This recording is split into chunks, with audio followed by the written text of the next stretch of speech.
All right, so I think the stream thinking about things ready to go though. So hello everybody, MegaZardX here, back at it again to give you another very exciting podcast episode. That being my ZardCast episode 83. Now, I don't know about you, Steven. I'm kind of glad the season of summer gaming is done with. Like, what was it, 80, 81, and 82? Sony, Xbox, along with Summer Game Fest and Nintendo Direct, respectively. That was a whole lot of stuff they dropped out in a year that I honestly wasn't really going into it expecting too much. But hey, Yeah, between everything, they managed to fill out the rest of this holiday season somehow. Nintendo's pulling most of the weight though, but I'm glad we got all of that past us. We're kind of in just the chill and relax, so we can kind of get the show back on, the normal flow of pace of things though. yeah. But how's your week been, Steven? It's been good. We finally are just in that time where we're waiting for the cool games to come out. Yeah, because I don't know too many games that are coming out in the month of August. I have one on my docket, that being a Visions of Mana from Square Enix. But outside of that, it's chill. July, well, we had Luigi's Mansion 2, and we got what was it? The Nintendo World Championship NES edition that's coming out next week. So in the next 4 days. episode, we'll be talking about that in the next episode though. Because I think out of our little group, we're probably only two that are getting this game though. I had to get that Yeah, golden partridge, man. I'm excited for. Yeah, maybe I'll get it early if Amazon's nice. Oh no, it's Best Buy actually. No, no, If no, Best Buy don't is say nice. Amazon. We I've been talking about that. Nintendo hates Amazon now, apparently. Oh goodness. No. Them and Yeah, Walmart. No. Whew. But yeah, so honestly, a lot of good stuff. And I was wondering how many topics we're gonna have for this week, considering how we had most of the major stuff in the past few episodes though. But Nintendo came out with a little freaky thing with Emio and stuff, and I have a good idea, Steven, of who he possibly is, who he might be. So we'll reserve that for when we get to that segment, though. And then Xbox happened to jack up the prices on the Xbox Game Pass as well, so we got to discuss about that. And then Hoyoverse dropped their brand new hot take game. I know, Steven, you're in the midst of still playing that game right now as we're talking and recording this yep. show, though. But I definitely got to get my thoughts up on that thing though, because I'm liking that quite a bit. And there's a whole bunch of other slew of things that we'll talk about along the way though. So yeah, we'll go ahead and get up in this mess though. So without any further ado, let's go ahead and jump straight up into that pop culture segment.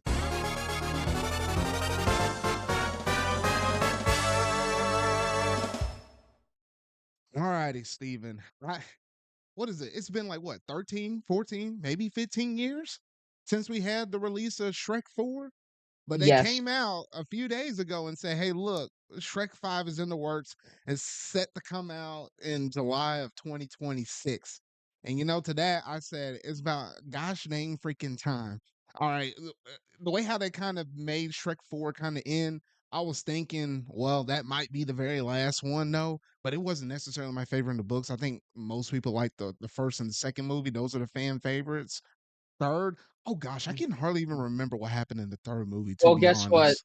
There's nothing happened really. It's just him being scared to be a father. Like, oh, I'm scared. I'm going to be a Oh, the father. babies, the babies. Well, Yeah, no, no, yeah. no. The babies aren't actually born until No, no, the no, no, the no. first I meant one. like, yeah, him about to be a father. Yeah, that was the whole premise. Yeah, it's where the meme comes from. You know when like the frog dies, like the Oh, he king. was like, somebody better be dying. Like, I'm dying. Yeah, and then the whole thing. You ever see the image where it's like, and the sauce is, and then he dies. Oh goodness. Man. Okay, That's yeah, like the funny okay. Those are some good moments out of that movie. I give it that. Oh, shoot. part. That's it. It's Yeah. But no, I like yeah. how they just Shrek. teased it with that little bit of the somebody want, the song that is kind of commonly referred to Shrek Yeah, first movie or whatever. And it's not too much outside of just the number 5 with, some Shrek ears on both sides. That's all we have to go off of. I hope it's good. I really, really hope it's good because they already confirmed all the original actors are coming back, which is cool. Hey, you can't Mike have Myers. Shrek 5 without Eddie Murphy. I'm just saying. Yeah, you can't have Shrek himself without Mike Myers. Mike Myers does so good as Shrek. Man. But yeah, honestly, I'm intrigued on where they're gonna take it. You know, Hollywood never lets anything die, so like I understand why they made this. Hey, that's But the like, reason why we got like what Toy Story 5 coming out in the same year too. Yeah, I'm just kind of worried because we just had Kung Fu Panda 4 and that movie was kind of underwhelming. So I See, hope I like how DreamWorks. you still watch Kung Fu Panda, and I think I only saw the first and second ones. Man, it's hard to keep up with that mess. I didn't even know about a third or a fourth one. I Uh, probably heard about it, but I never sat down to watch it. yeah, the more I think about the fourth one, the less I want to think about it. It's okay at best. Mhm. It's just like it just compared to the first three, it is fucking nothing. But yeah, DreamWorks hasn't had the best track record recently, with sequels besides the Diamond in the Rough that is Puss in Boots 2. That Oh, movie's great. that's a classic. That's a classic. I was pleasantly surprised with that one. Yeah, like it's really good. And here's the thing though, at the end of Puss in Boots 2, they tease like far, far away, like they tease Shrek 5. Oh So yeah, they I'm did. listen, if they can get the Puss in Boots people, if they can get it was Joel Crawford, I think he was the director. If they can get them on Shrek 5, that would be awesome.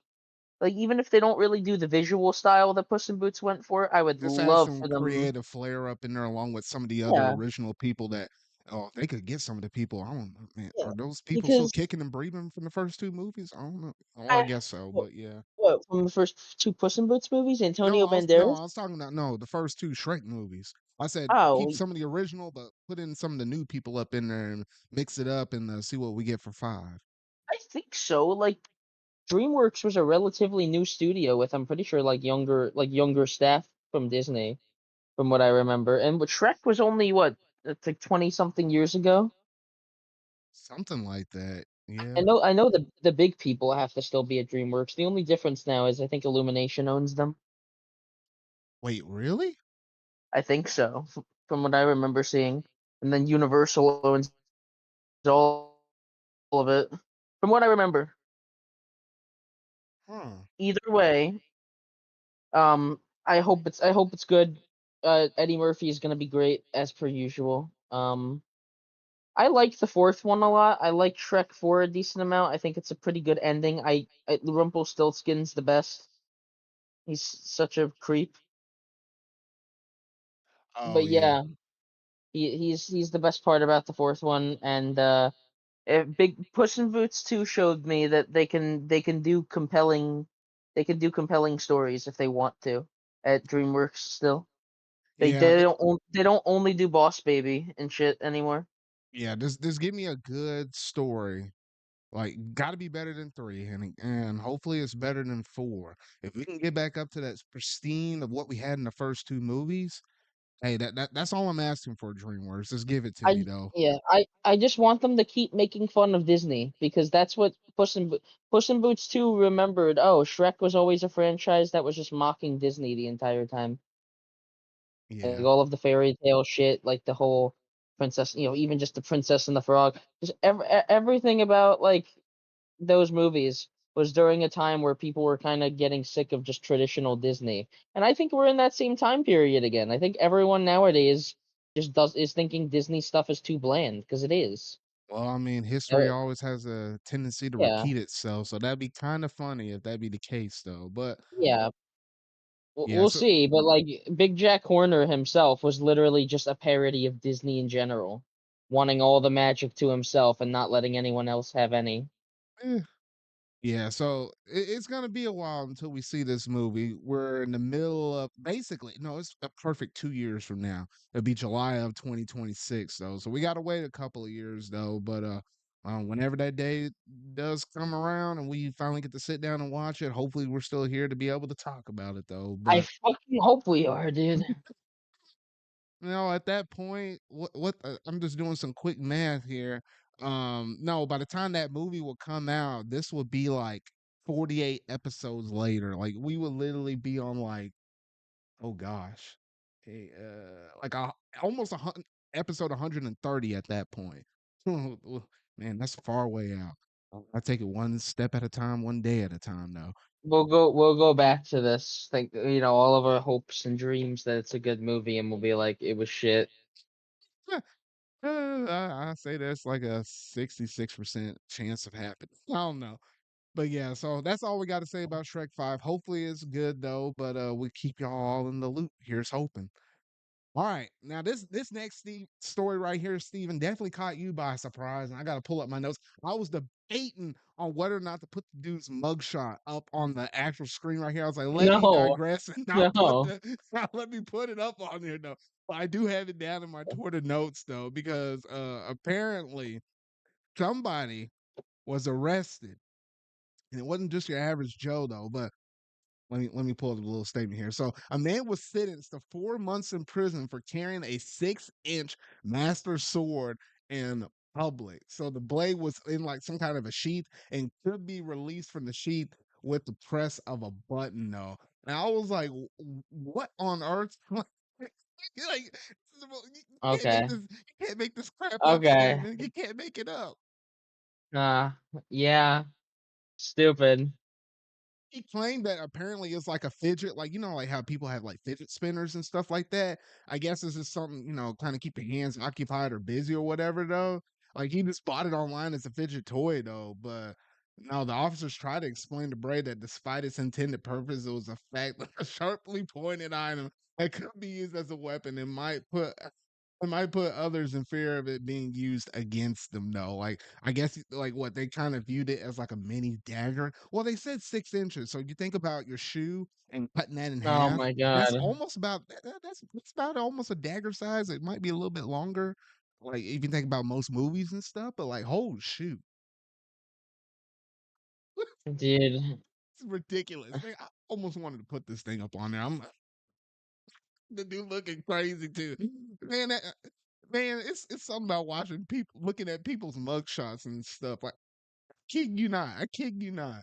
Wait, Hold can up you here. send me Yeah, can I you was about send to say me the mugshot? you don't even have it. Hold on here. Let me copy the link and drop it in. Wait, was he doing anything illegal with this? I might have No, missed that. he just had it on his personnel. The cops just And happened to find him with it. And they said, look, man, even though you were trying to use it as like a little fidgety kind of thing for your hands, like you can still unsheath that thing and shank somebody with that, yeah, man. It's I like, guess it's dog. an I guess you could consider it an unregistered weapon. I don't fucking know, man.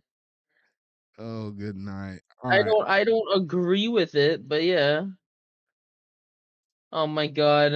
All right. I just sent it and tagged you on it though. But no, you can't make this mess up. But that's ridiculous. Like where we at right now, it's like, man, it's like they always claim that you have rights to kind of protect yourself and stuff, but then it's like crazy stuff like this happens, and it's like, well, gosh dang. Is I was it like, oh, what were you is it about to even say? sharp? I guess it is.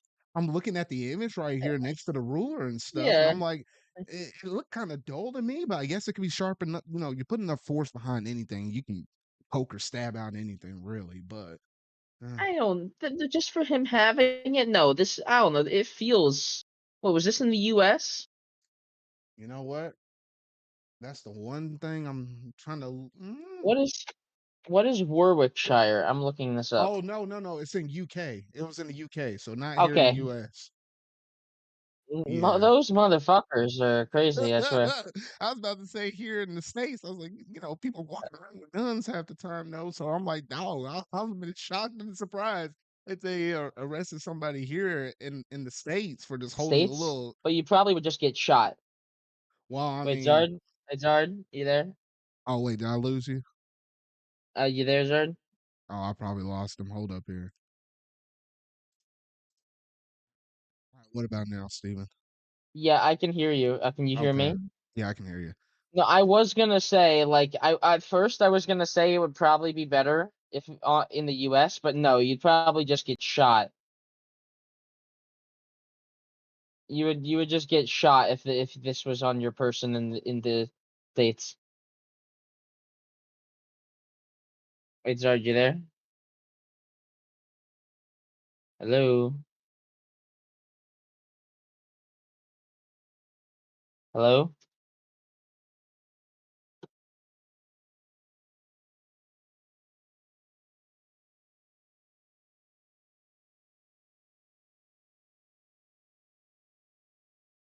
Technical difficulties. 1 second, everybody.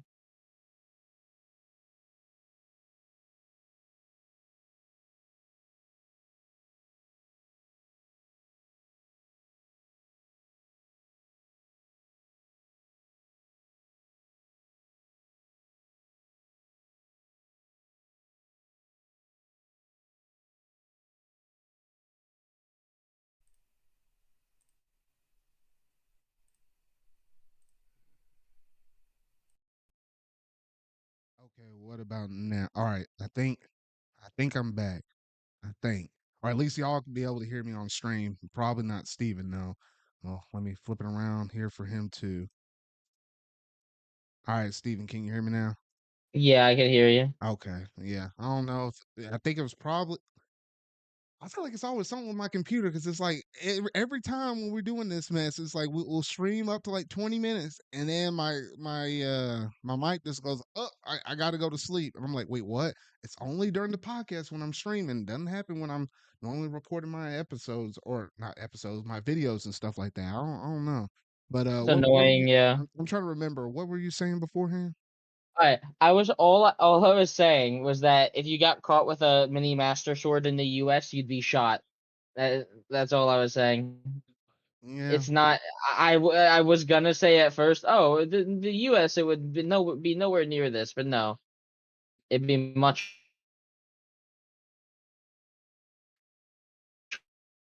worse in the US. Just yeah, it knowing could. cops. Mm. Oh yeah, Uh I wouldn't put it past them. I feel like it probably that's would be funny. worse, but Imagine like this is what I don't get. Like I imagine being like at a convention cosplaying a character and getting arrested for holding a weapon. yeah, That's no, what that. makes me that's what makes me think it had to be sharp or something. I don't know. Hmm. Ridiculous either way. Yeah, it really would have been. All right, but I think that's basically it, at least in terms of this one little short little thing. So we'll go ahead and keep this train here rolling and moving though, because I think I did remember reporting on this in the past with Marvel Studios though, with Agatha all along and stuff like that. Like we knew it was coming, but now we actually officially have a release date for this thing now though, because it is coming out literally in the month of September on September 18th. So yeah, it's just a little bit of quick news right there. I've been looking forward to this show because I think like what this is the first time we're gonna have a show since. Gosh, Steven, what was the last one we had? I'm trying to remember now. Oh no, Loki season 2. no, not Loki season 2. It was Echo. Echo was the Echo. last one we had, and Oh, that was actually was to, really good. yeah, but to be fair, who watched it? Even if it was good, which I don't know because I didn't watch it, I heard nothing about it. If you were in those circles, Steven, it was getting some praise because it wasn't just your average Joe stuff. I'll say that though. I would not know. I heard a lot more about all of the other shows, even though I didn't watch them. Yeah, but outside of that, just simple, quick little news. I figure I'll go ahead and mention it though. We're still roughly about a couple months out from it coming out though. But the bigger thing in terms of Marvel related news, we finally managed to get a trailer for Captain America Brave New World. I think I said that right. Brave New World. It's not like the Brave New World or whatever. Um, but yeah, Brave New World. We got a trailer for that. And whole shoot, I don't know. Something about it was just speaking to me, the Falcon and stuff, predominantly taking that new lead role to replace, Chris Evans and stuff with him doing his role within all the previous three Captain America movies and such though. And I don't know, ever since I saw the Falcon and the Winter Soldier, Disney Plus series and stuff, I knew that they were cooking with Sam up in this one in terms of him being able to take that primary role. And just looking at this trailer, it definitely seems as more grounded, back to earth, and it kind of giving me some similar vibes like what I had with Captain America: The Winter Soldier. So if you've seen that movie, I think a lot of people kind of looked at it, and I've been kind of looking in the Marvel community and stuff like that. To a general consensus, that's how most people is kind of feeling right about now, though, just based on this one trailer alone, though. So for for some of those reasons right there, I think a lot of people are gonna feel like, hey, this is more back to form, like pre-Endgame feel. Obviously, you can't get up to the level of Endgame, but it's like the moments before that in terms of just what you kind of expect from a movie, though. And that was really cool, though. But oh, that stinger at the end, though. Oh. When we saw Hulk slam down that Captain America shield, and it wasn't just our average Bruce Banner Hulk. No, no, no, no. This is the stinking red Hulk. They can be going some places in this movie, Steven. I'm telling you, they could be going some places. It's just all about the execution. Trust me, I'm excited for it. Like, we're gonna find out. This is I would say I'm excited. Like I am, but like they could easily mess it up. We'll see though. I like a lot of things from what they showed. I think I really like that poster of like Red Hulk's hand, like crushing the Oh, shield. yeah, crushing the shield, having, his hand's so big. It's just like, imagine your hand being so big, like you can just encompass like the whole entire Captain America shield. Because I have a 1-to-1 shield up in my Marvel collection. Obviously, it's not like made out of steel or nothing like that. It's like that hard plastic or whatever though, but it has some weight to it. And I can just kind of look at that as comparison of size. I was like, dang, the Hulk's hands are big.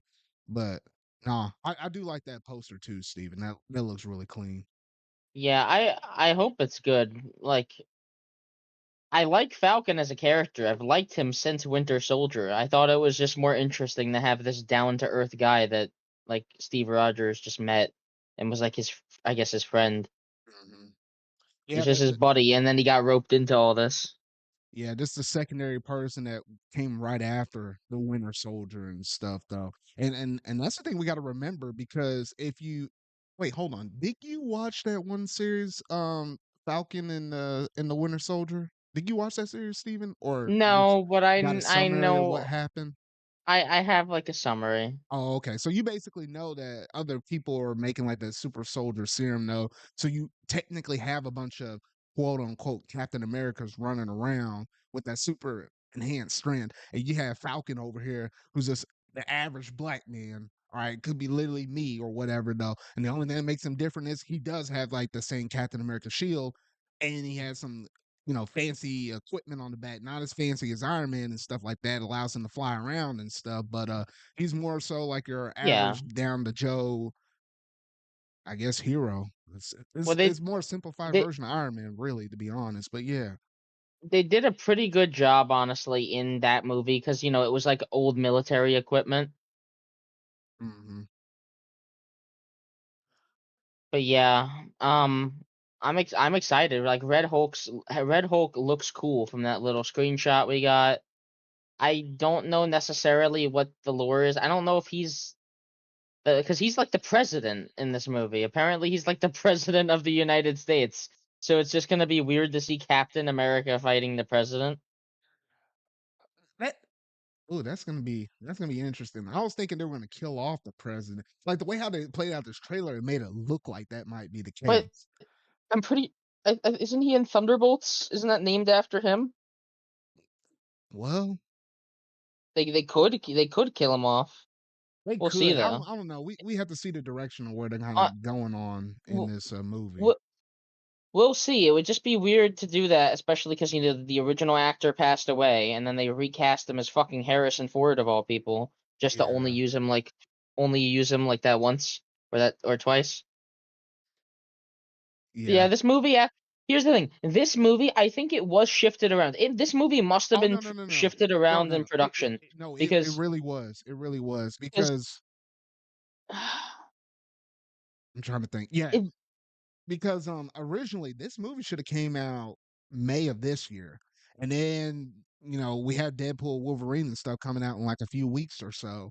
But they were like, you know what, we're restructuring the way how we're doing everything starting from the Deadpool Wolverine onward. So they pushed back the whole entire movie back a whole year. So it would have been showing out on May of next year. And then in this trailer, they finally confirmed actually we're going to move it up to February 14th. So Valentine's Day. Well, that's a crazy Valentine's movie right there, though. For yeah. 2025, though. So yeah, it's been shuffled all the way around though. But this is like the revised era of the MCU moving forward, starting with Deadpool and Wolverine. So Yeah. yeah, it's a little crazy. If you ask me, this movie should have been like right after Endgame, like just with how it feels and how it just looks better than anything from the MCU in a while. It feels more, You mean after the Spider-Man one that was kind of like the epilogue? After that one didn't have this movie? yeah. Okay, Yeah, okay. I Yeah, think it I would can have see that. worked perfectly because the mantle was handed along to him, and like I guess Falcon and the Winter Soldier is the follow up to that. But like that's the issue. The movies feel a lot more impactful than any of those shows. Like, Yeah.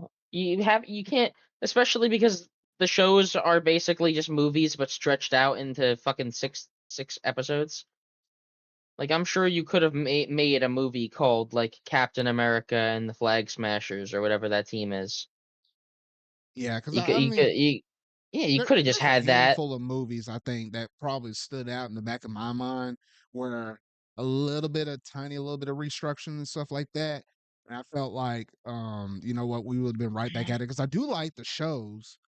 They could Yeah, have been the handled issue a little bit better though, because like you look at shows like Loki, you look at shows like WandaVision, you look at shows such as Moon Knight and stuff like you have some, and I would even say Miss Marvel as well. Like you had some unique ones, uh, had some interesting diversity and stuff, and the villains and stuff were, you know, quite drastically different and stuff. It allows you to get a little bit more Marvel taste between movies, but it was just the way how they were structured with some of the other shows yeah, like She-Hulk and all the other ones. It's like, yeah. the multiverse ruined the trajectory of the MCU. None of the movies that include the multiverse are even close to my favorites in either Phase 4 or 5. Like Guardians Volume 3 is not about the multiverse at all. Like nothing about it. It's just space. It works. It's unique and it doesn't have to pull multiverse out of its pocket. Like Doctor Strange was okay and all, but they don't even use the multiverse that good. They go to like two different universes. Yeah, it's crazy to think Uh is even in phase 5 where we're at right now, Steven, there's only been 3 movies thus far compared to phase 4 that had like a, you know, a couple of handfuls. Like what? It was Ant-Man and yeah, the Wasp, Quantumania, which I personally like. I know other people didn't. Guardians of the Galaxy Volume 3, universally everybody liked that movie. fucking love that movie. And then you had the Marvels and that was kind of a little bit of a mixed reputation. I'll say it's better than the first Yeah. what was it? The first one that starred Carol Danvers and stuff. I say it's better than that, but I don't know. I wasn't vibing with the villain in that movie. And, you know, a lot of beef goes towards the villain of whoever the antagonist role is happened to be in that movie. And I don't know. It wasn't doing it for me in that movie though. Yeah. It just feels like there was no direction because like there wasn't. There really was no direction, but still. Yeah. Um like for example, Thor Love and Thunder just feels extremely misplaced, you know? I feel like we should have Oh gotten yeah, that was uh, a Phase 4 movie. Yeah. yeah, Thor Love and Thunder should not have been placed right after fucking two multiverse movies because it's nothing about the multiverse. Nothing about the multiverse happens in that movie. I think all of it was just extremely misplaced because they show like the beginning of that movie is him with the Guardians, right? I think it would have been more interesting to Yeah. have that right before Guardians of the Galaxy Volume 3, maybe put it right after Eternals. They could have restructured this so much more interesting. Because you start Phase 4 with Black Widow of all movies. That was more so like a love letter to the fans though, but it would have been Fucking nicer if we would have had it, you know, obviously like in the era because like literally when you're watching the movie, it's like the time frame of that movie was actually like shortly after the events of Civil War. So like legitimately yeah. it could have happened earlier. They just never got It's around to just doing it.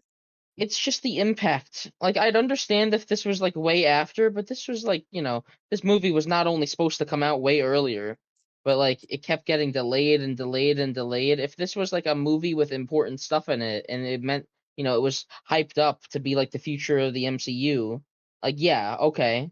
But it was mid. It was Yeah. just it was just another adventure. This could have been a fucking Disney Plus series. This was just another adventure she went on.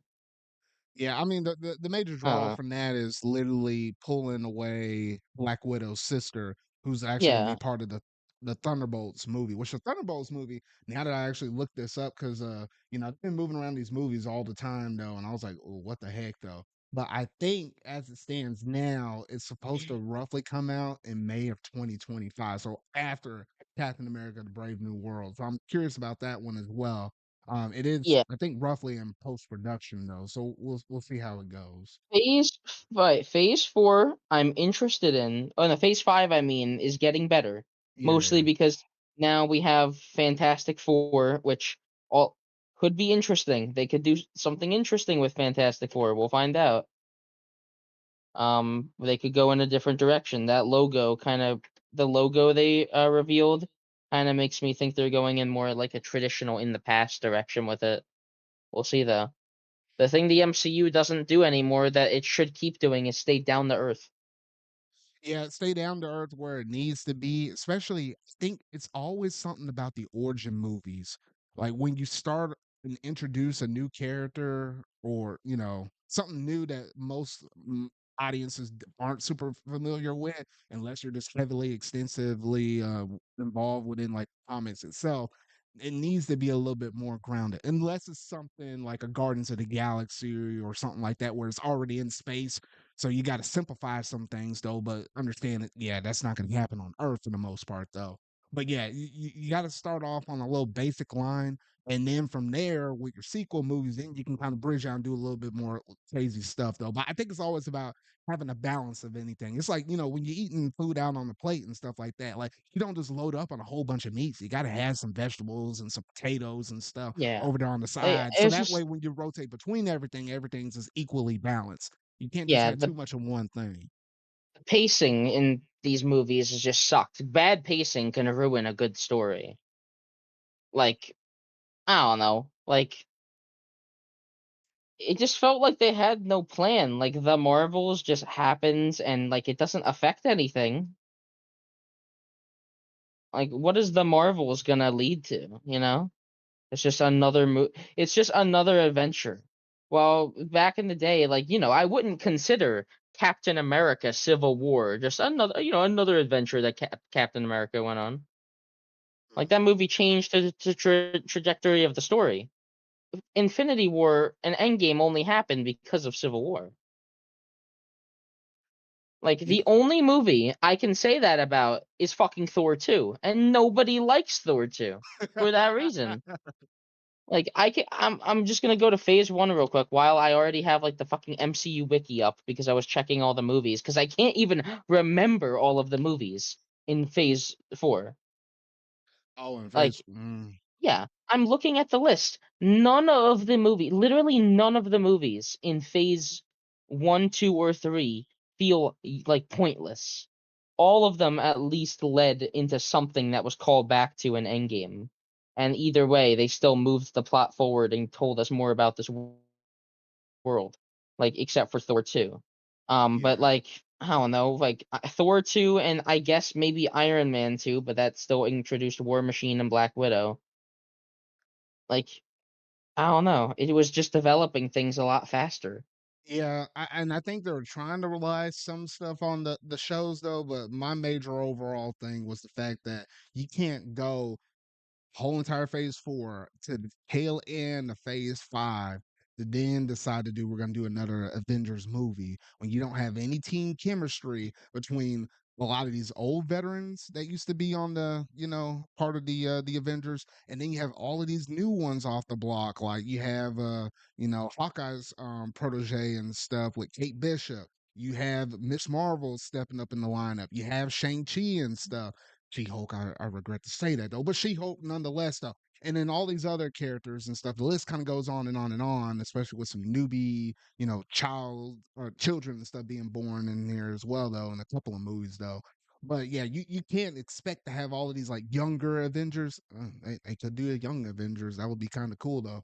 But you can't Well, have all isn't these that younger what Avengers mixing with these old ones and just one big smash movie for an Avengers. Oh gosh, yeah, that'll be Avengers 5 at the end of phase 5. So I think it was just poorly handled. Like the big vision wasn't there at the start of phase 4, if that makes sense.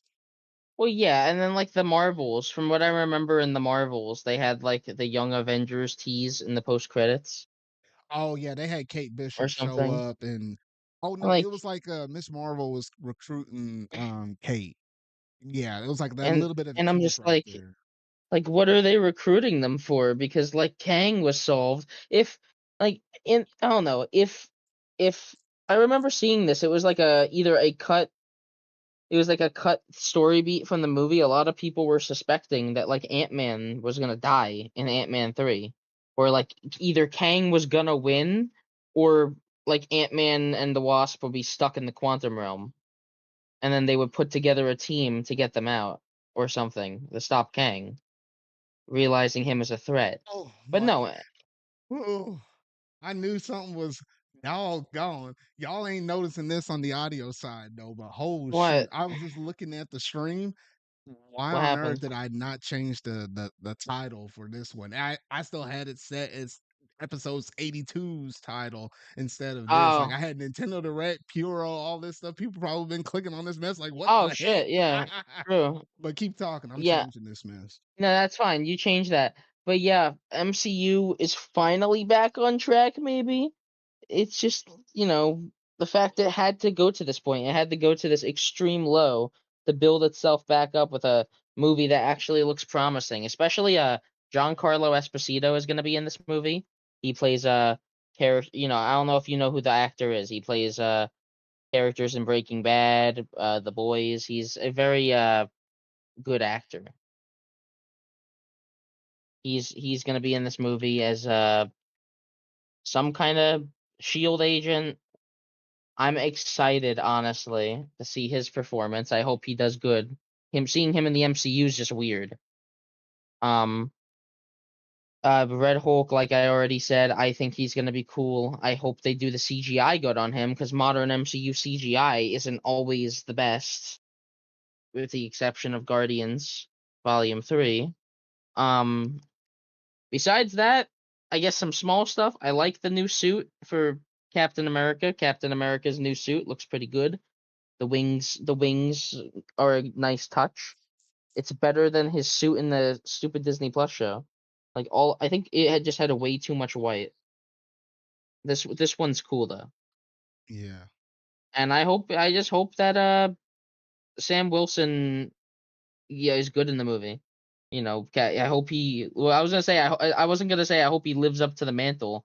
I just hope he's like fun and like you know you know because he's good in like every MCU movie, but I don't like his fucking performance in that Disney Plus show.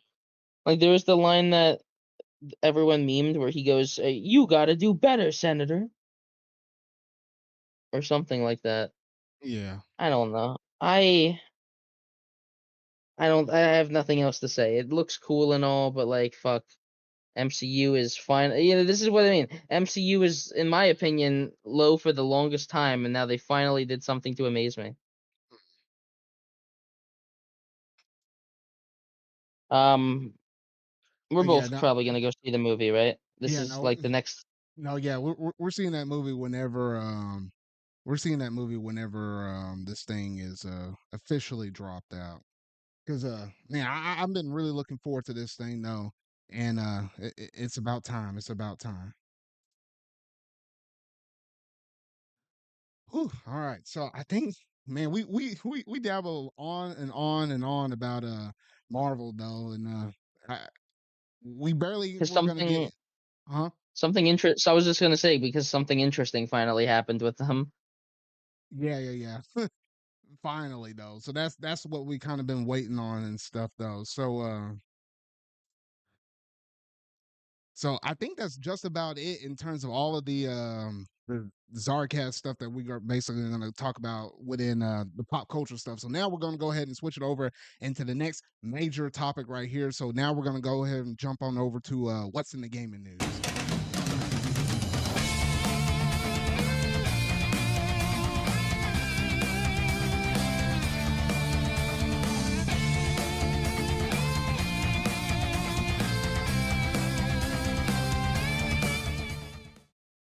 All right, Steven. Well, apparently the Wii U is officially dead once again because for some oddball reason, you know what? The fact that we managed to get this thing and Japan and stuff, they ran out of parts, Steven. They ran out of parts for the Wii U and stuff like that. Yeah. So I guess the Wii U is dead officially for the third time, which is kind of crazy though. So give me your thoughts on that real quick. I feel bad for the Wii U, man. It didn't deserve everything. Yeah. Like Zard, the Wii U was so close. Like the gamepad, if the gamepad was its own separate device with its own specs that you could like bring games on the go with, It would have done great. It doesn't matter if it looked like a goddamn Fisher Price toy. Like if you could bring that thing on the go, maybe download a couple select games to it, or even just, if that was the console and then you sync it to the actual unit to increase power, which is basically what a Switch is, but you know what I mean. The Wii U walked so the Switch could run. Mhm. And Switch is running all right. So like I don't think Nintendo necessarily regrets the Wii U because they improved on it drastically, I might add. Yeah, Especially because the Wii U lineup is kind of what saved Nintendo at the end of the day. Because Mario Kart 8 Deluxe, their biggest system seller, is just a fucking Wii U game with some good coat of paint. It's not that different. And even before the DLC, like what, there was no new tracks. It wasn't even like they added new tracks. They just made the battle mode better and added a couple characters. Even before the booster course pass happened, that game was #1 on Switch for the longest time. Not to mention all of the games that either got sequels or Wii U ports that have sold in the fucking millions. yeah, Like yeah. Because the Switch is just like the best way to play all of those games. no, yeah, it literally is. And I was like, dang, because I looked at the Wii U and stuff and saw this news and stuff because technically it was already dead, and then it died again a second time and a third time, shutting down the eShop, shutting down the online and stuff. And then when I saw this, I was like, all right, I guess officially now you can just go ahead and say that it's just all officially done. The only other thing they could do is stop you from being able to re-download old games and stuff. But thankfully, we still had that up and going because that could be a whole nother can of worms if we want to really get up into that though. But Pretty I sure mean, it's a legal thing. yeah. Legally, you have to be able to re-download the games that you purchased. I'm pretty sure Wii even still lets you do that. Oh yeah, no, surprisingly, yeah, it still lets them do that as well. So I'm like, ooh. But yeah, it was just a little quick bit of short news though, but I figure I might as well just go ahead and report on it though, because Yeah, man, I was like, yeah, the Wii U. I don't know how it's many times we actually can dead throw now. some dirt up on this system, no, but I think now it's firmly planted in the ground, and I don't think we're gonna get like an arm kind of creeping up like a zombie to the ground and busting through the crust. At Which, least, especially hopefully not. especially because of the whole thing about how if you don't turn it on every couple months, it will just die anyways. Yeah, that's true. Yeah, fucking. I think that system was the same price as the Switch as well, and just look how faulty it is. Yeah. Like base Wii U was 300, which with 8 GB of storage. Like I know the past is the past, but oh my god, I can't believe I bought one. No, yeah. Whew. I'm still It's good glad for I got modding. one because I feel like obviously the cost of the system over time is going to go up because there's not that many of them out there. Like it's less than the GameCube. And Oh, a lot of people, definitely. yeah, and a lot of people still seek out the GameCube nowadays. Though it had that second renaissance and stuff. But Oh, I mean, yeah, it is here's something to here's say. the here's the thing about the Wii U. You're gonna have a lot of people specifically going for Wii U's that had certain updates installed. Like any Wii U that had like the updates for Xenoblade X installed, stuff like that. Any Wii U that still had a certain DLC for Smash Wii U. This I'm not saying that people are gonna go back to Smash Wii U, but especially if you want to nowadays, you're gonna like if you're going for a legal way, like an actual legal way to replay these Wii U games, you're gonna have to go shoot through a bunch of hoops because this is the first Nintendo system that was actively in the DLC pit. Like Yeah. the Wii games didn't necessarily get DLC. The closest thing we got was like Skyward Sword, where I don't know if you remember this. For Skyward Sword, they released like a separate Wii channel to like fix an error where you could get soft locked in the game. Hmm. Like it would patch the game through this application. It's the only time they did that. Especially, the same problem Nintendo's avoided this problem with the Switch, especially if Switch 2 is going to have backwards compatibility. I'm sure that these games will last a long time. Yeah. And hopefully, especially because of how fucking cheap the Joy-Cons feel, they can get those parts easy, I hope. Oh yeah. So yeah, so I think that's pretty much all I wanted to say up on that one though. But eh, yeah.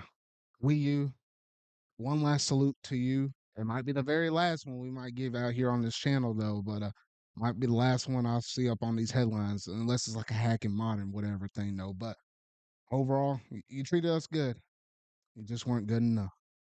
And we'll leave it at that. All right, Stephen, on a little bit of a brighter side of things, though, we did manage to get three more games added to the NSO drop for the GBA system, though. And they're all Japanese games, Stephen. Every single one of these, though. But it's from the well known, beloved series only in Japan called Starfy.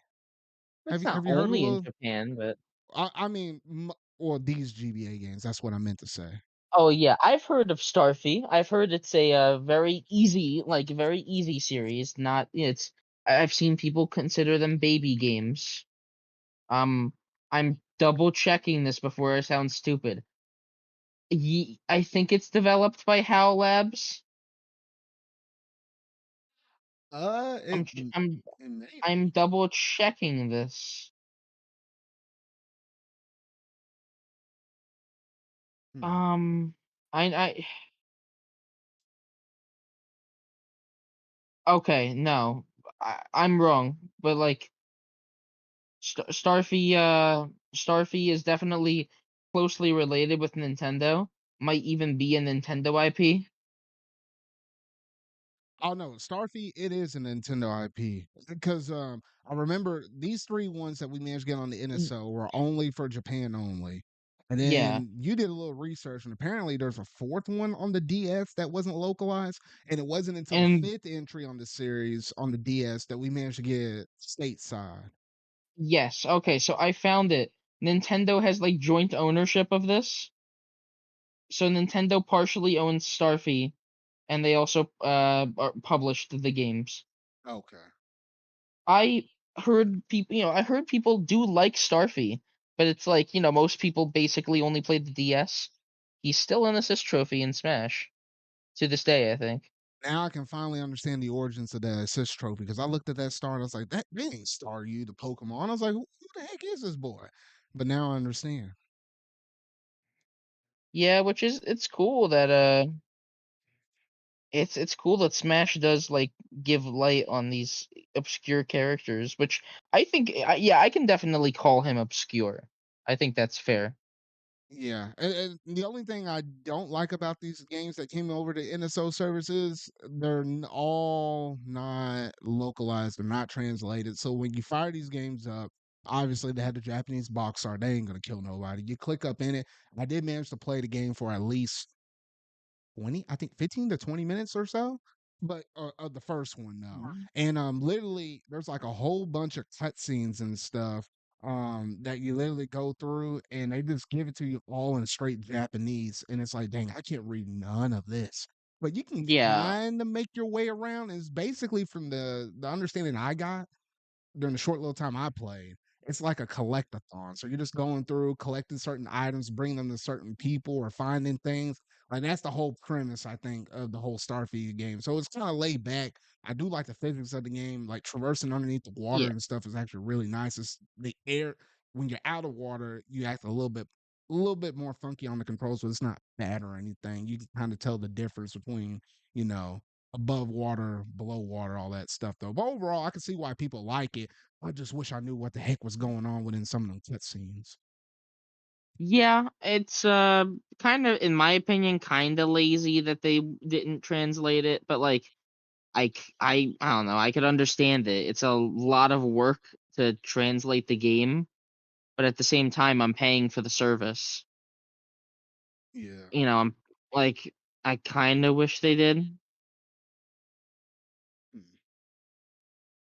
Besides that though, I'm happy to have the games. Like it's 3 more games all at once. The library is growing faster than I thought it would. We got Zero Mission, Four Swords, and then we had another one recently, right? Or no? Uh, Four Swords, Zero Mission were before this update with the 3 Starfy games, and before that, oh gosh, I can't remember before that. To be fair, we're like a lot of people are like, oh, we should have more games on this. But if we're talking about like the big Nintendo releases, we're making our way through the list. We got like the Battle Network You games talking already about have a for collection. GBA in general?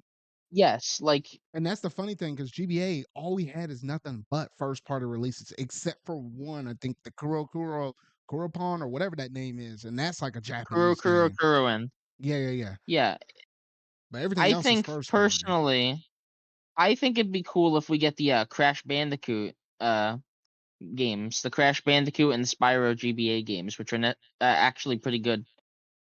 Hmm. Um, Besides that, yeah, we've gotten a lot of the big ones. We have all of the Mario Advance games, Fire Emblem, Mario Kart. We don't have Mario Tennis Power Tour, or I don't know if they made a golf game on GBA, but we don't have the Mario Tennis GBA game. Mhm. Um, I don't know, I guess they could do the Final Fantasy Tactics Advance as was on there. Yeah. And yeah, basically the main ones are fucking Pokemon. Come on, where is it? That's what the Pokemon Company, and we know, for them, they're always evaluating that stuff. Yes, they're on the 3DS with like red, blue, yellow, gold, silver, and crystal as well. So it's like, yeah, I mean, technically, you could go around and they could technically put it on there, but they could also pull like the first Fire Emblem game and just say, "Hey, we're just dropping these on the eShops. Y'all got to buy these suckers again." Though, so I don't know what they're thinking. It's either gonna be one or the other. I just like for it to be put all up in the NSO because I think Fire Emblem for that 30th anniversary one that was localized and only on the market for a period of time, like 3D All Stars and stuff for the anniversary. Think that's the only exception of an old retro game, especially first party wise from Nintendo, that had its individual release, and everything else has been already on the NSO, and it's only been on there. Not including third parties and stuff. They can do whatever they want. But considering all of that, it kind of puts the Pokemon Company in a tricky bind. But I'd love to see that all the way up to, yeah, they can do all the way up to Gen 3, like Ruby, Sapphire, Emerald. Like that's as high as they can go. So I love to see it. So come on, Pokemon Company, it's time to get with the times. Time to get to get with these times. Yeah, I was gonna say like the only other one that I would personally like to see, which they can definitely do, is WarioWare Twisted, especially because they did Tilt and Tumble with motion controls, the Kirby game. Oh yeah, that's true. They can absolutely do WarioWare Twisted. There's no reason why they can't. They already got the first WarioWare game on there. Kind Hmm. of feel weird to not do it. Yeah. I feel they're just I don't know, they're just saving random games to just do randomly. But I don't know, maybe Pokemon will just fill one of these dead months with a random announcement of games. Because we didn't get a Pokemon Presents in June like we usually do. Which is maybe a sign of nature healing, Zard. Maybe No, no, finally no, they'll no, take their no, no, fucking time. Steven, you gotta What? look up the history on that.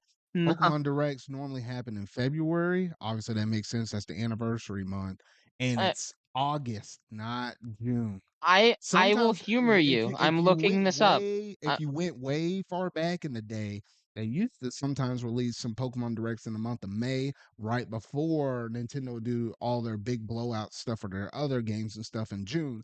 We're talking about years ago though, but lately it's been February and August ish. Lately, okay, I'm testing you on this.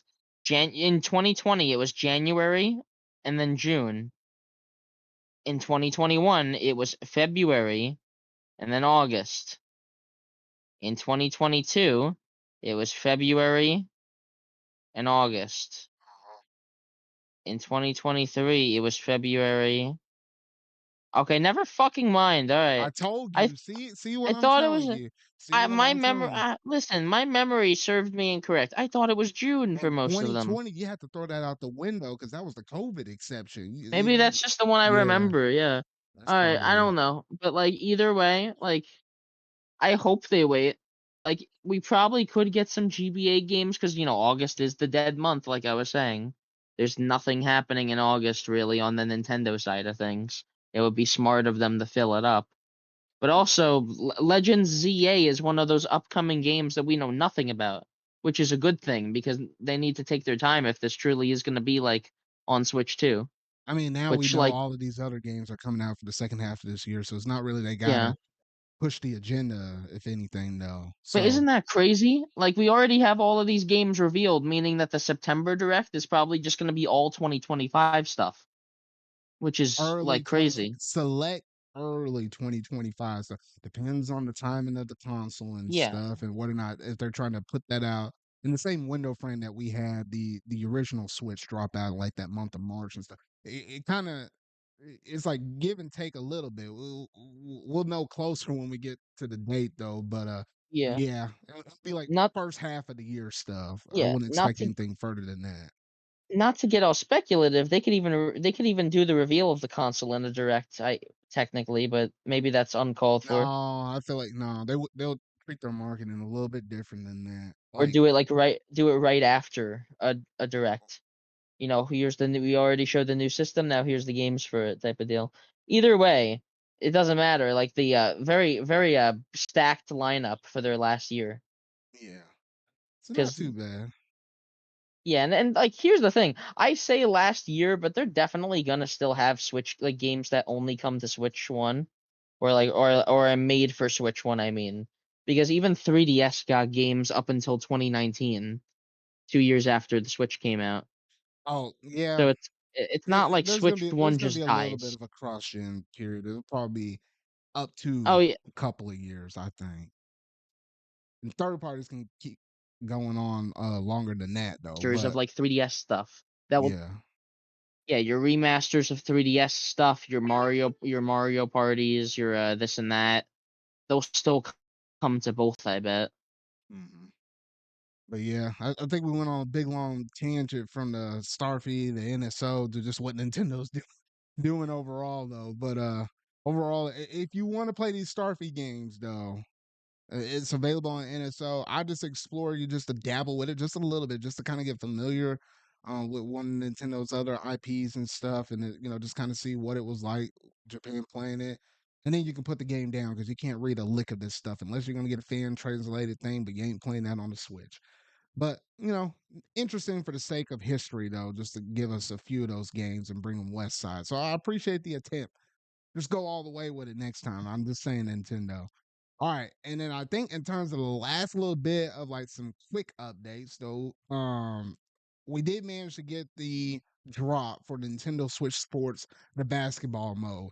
In which case, they added in Hot Shot and they added 2v2, and I feel like there's something. Was there another mode, Steven, besides those two? I think there was a third one. Ain't there? Oh, the one where you do Hot Shot where Uh you're all doing it just at the same time. the, oh yeah, yeah, but that's like very very circumstantial to do that. But yeah, 3-point challenge, like the hot shots, and just regular 2-on-2. Yeah, so that's what it was. Yeah, yeah, yeah. So I did manage to go hands on with it with Steven, and rest assured the dude couldn't dunk on me. I wasn't allowing him to dunk. Like he got some Hey, over my I won my heads, fair share. but I mean the only thing you could do is Yeah, pull up on me. But I was pulling up on you with them threes, man. Like you were because you'd never try flabbergasted to quite a steal. bit. No, no, I did try to steal it. The clock was running down low. I wasn't gonna, do sit there and do nothing. But no, it was me and yeah, me and my good boy Ale against you and the CPU. So no, that was pretty fun though. So it's kind of crazy how Nintendo just dropped this out 2 years after this game has released and they just said, "Hey, here's at it. Here's a whole new mode." I mean, I guess this is because how well the game has sold. Like it's sold in like the tens of millions and whatnot, You though. say So, that, mm, you say that, but it's usually always a good idea to keep that momentum going. Like, especially, it's not like they're releasing any other content. It's not like they're doing more. more like outfits to coincide. They're literally only doing this because maybe just some attempt to give the game more relevancy afterwards, which it worked, and they got me to play it. But I like, mean, I yeah. don't know. It was 2 years later, and it was developed by a different team. So it just is weird. It's weird, but it's not as weird as Mario Kart as much as that game has sold. And then they waited, oh shoot, like 4 or 5 years later, and then did all of that mess and basically doubled the game size. So I mean, sports ain't got nothing on Mario Kart. I'm just saying, but still Yeah, kind but of then odd nonetheless.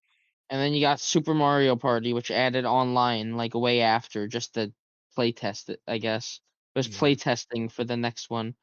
Either way, the basketball was in the files for 2 years, Zard. So it really does feel like something they started working on, and Nintendo was like, "Oh, we can fill up a spot in the schedule if we just have another team finish it quick," which they did, I guess. yeah. Um, I do kind of hope though that they finish up dodgeball because I Oh, do like Switch dodgeball was sports. apparently a Yeah, thing. What the heck? yeah, dodgeball is still in the files. Yeah. Uh, that one could be interesting. I don't know how they would handle that with the Joy Cons and stuff. Like, I feel like I'll try to throw it at you and I'll miss because it's saying I had a little bit of curve up on there. I don't know. Well, maybe the Joy-Con will be like your hand, and you actually have to move it to catch the ball. It'll be like a reaction time thing. Maybe that would be one that you play with two Joy Cons because you could throw it left handed or right handed, but you had to catch with both hands. Hmm. No, that's interesting. Don't know. Don't know. But anything else you wanted to say up on Nintendo Switch Sports? Because I thought it was a solid update, but it was okay. And Woohoo Island is better. Oh, you said Woohoo Island was better? Yeah. Hmm. Oh, you know what? Yeah, Wii Sports Resort. Yeah, that is true. Yeah. Good Wii Sports Resort is peak Nintendo sports game, but this game isn't so bad, Hmm. Okay, okay. especially because it was a free update. It was nice of them to do. Yeah, at least it wasn't paid or nothing like that. So it just kind of drum up interest, and for those that hadn't bought the game, it's just more extra marketing. It's like, oh wait, they got something similar to Wii Sports. I never heard of this, or I hopped in the Switch a little bit later, or something like that. Like, oh, let me pick this up. Basically, that's the whole point of them Yeah, dropping out this extra mode, though. So, yeah, nonetheless, though, cool little fun little mode, and I enjoyed it for the time I had out of it, though. yeah. So, They also probably updated it because like they'll continue supporting this game into Switch 2 life. yeah, I mean, assuming everything is backwards compatible, moving forward. Yeah, like why Yeah, make a sequel when you could just keep adding sports to the same game? yeah, that's true. That's true. Because I mean, visually, it's not gonna look any crazier than this. Let's keep it real. So yeah, I think outside of that, that's all we have for Nintendo Switch Sports. So now we're going to jump over here into these major hard hitting topics. And yes, we're talking about Palworld Entertainment. Now, apparently, we knew about Palworld. We talked about this, a couple of handful episodes ago, though. But, Pokemon Company might have been feeling a little bit salty and stuff. It looked like maybe some general AI stuff was like ripping off Pokemon designs and stuff like that. And they just happened to throw together this I would say a slop of a game though, but apparently it sold quite well on PC and on Xbox Game Pass and stuff. Got them some subscribers for that though. But I guess it got just enough buzz, Steven, where Sony looked over there across their shoulders, like, you know what? Let's make a modern day Pokemon company because, and I have to pull up my notes to make sure I got all the names that are associated with this right. Wherever I put that mess at, Sony, and it's basically like a couple or a few different branches of Sony, but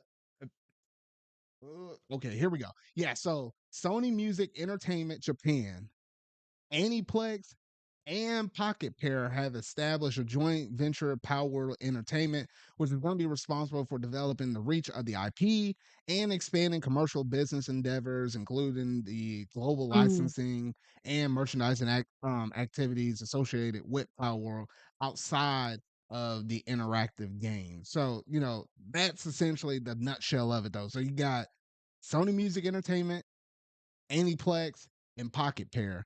And if you were to kind of compare that to like on a Pokemon ish level, like Pocket Pair are the people that made Power World. So that would be like your Game Freak making your Pokemon and stuff. And then you have Aniplex over So, here, which, oh, wait, am I losing you, Steven? yeah, yeah, a little bit. Oh, okay. Well, looks like we're, Wait, wait, are you back? yeah, I'm back. You can hear Okay, me? yeah, Okay. yeah. Okay, so Power World, this, that, yeah, Yeah. So Pocket Pair is equivalent to your Game Freak. And then Aniplex will be and for those that don't know, Aniplex, they basically they're going around making animes and stuff like that, like your Sword Art Onlines or whatever. Though, like they, I can imagine that this IP for Power World, if big enough, they could try to turn that into an anime. So that's like one of their joint avenues with it, though. Even if it's small little scenes or whatever, though, or there's shorts or yeah, whatever, they'll probably use Aniplex as a form of being able to distribute that kind of media as well. And then you have Sony Music Entertainment and stuff because like pairing it to Pokemon, like what you have Creatures, Game Freak, the Pokemon Company International, and Nintendo. But this one with Power World, it has like three of them with yeah. the I ones I think just listed. So it's interesting. if you want my opinion, I think this is a horrible idea and will flop on them. I don't think I think Power World has already kind of died down. I think it kind of has too. I Like, mean, it hasn't got as much buzz. I mean, granted, wasn't it in like beta all of this time? It hadn't had like its official release yet. that doesn't mean anything. It's Even though, basic. yes, Like, they here's the thing. managed to get some It's money. Yeah, I like understand that. yeah, saying it's in beta is always a cop out answer for any developer. It's like the same way that Multiverses was in beta, you know? Like it doesn't matter that the game is in beta. Like think of it, Zard, it's a win-win. If the game does bad, they could just use the excuse, "Oh, it was in beta."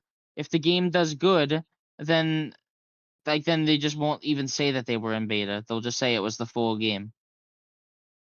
That is That's just how it true. works. Yeah, it is a cop out. I don't necessarily like that kind of mindset or mentality when it comes to like, generating sales and stuff and your official launching off point. Like I'd rather just have the game be complete and just ship it out day one. It's one thing to do betas and stuff like, online games and stuff, and then they just take it right back from you. But once you start, incorporating money up into the mix, I'm like, ooh. But kind Yeah, of like what which you were saying. I don't think they're gonna succeed up in this thing though. I mean, they might get some numbers out of it, like they might get a little bit of profit on it. Because I doubt Sony would try to like do a move like Pokemon if they didn't see any potential money coming out of it though.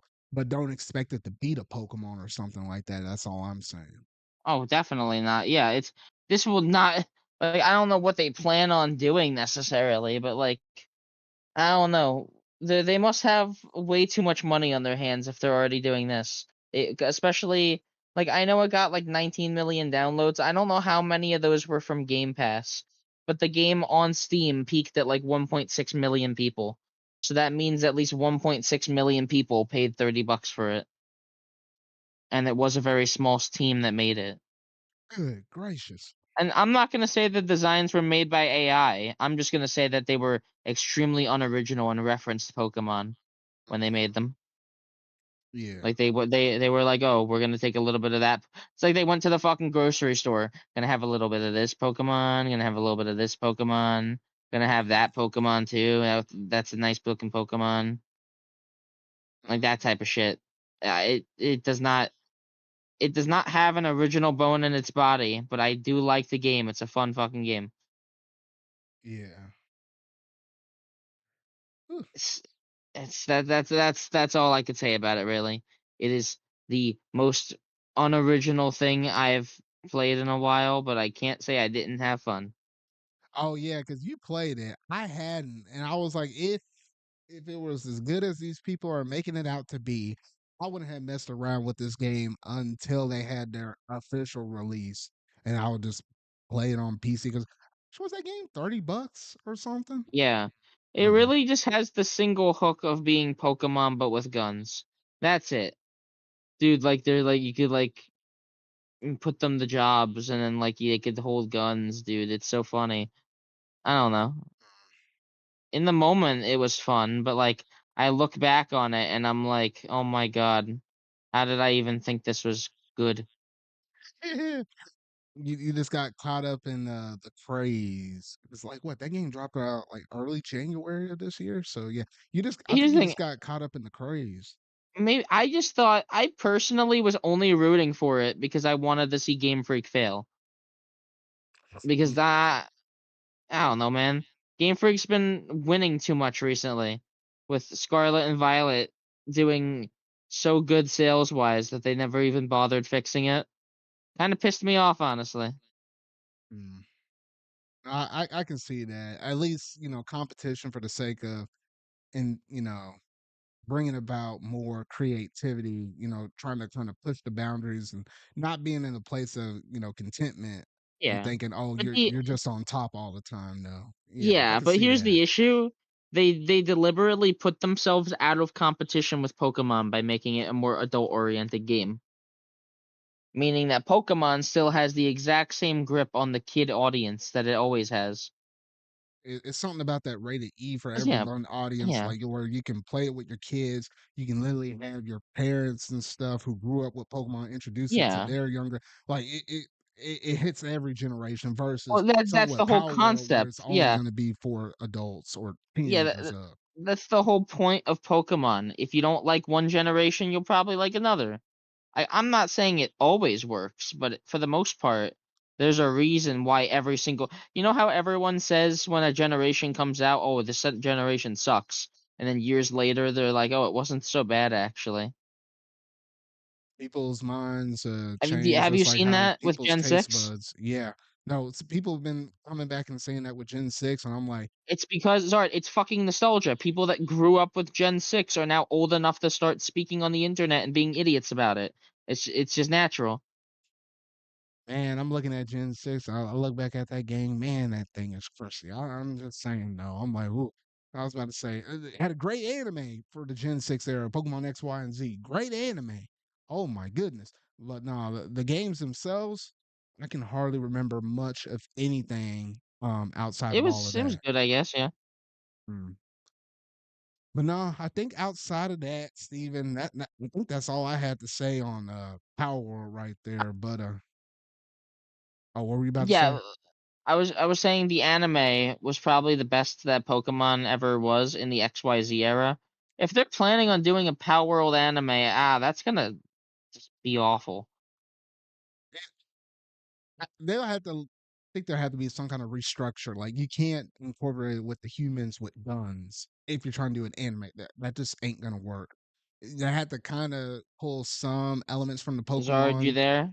Oh wait, did I lose you again? I Yes, you probably did. okay. Oh wait, can you hear me now? Yes, but like Oh okay. I don't know why it keeps happening. It's getting annoying. Huh. That's weird. Now it's weird because I still hear you on my end whenever something happens like that. That's purely Discord at that point. It's like if I can hear you halfway on my end, but then you can't hear me Pretty on sure your it's receiving pretty end. sure I it's an don't know. internet. I'm pretty sure it's like an internet thing. Hmm, Download or something. that's interesting. All right, but anyway, I think that's all we had to say on Power World Entertainment. If we get any other future updates on this, we'll be able to inform y'all about it though. But don't expect it to do nothing crazy, but expect some weird stuff nonetheless though.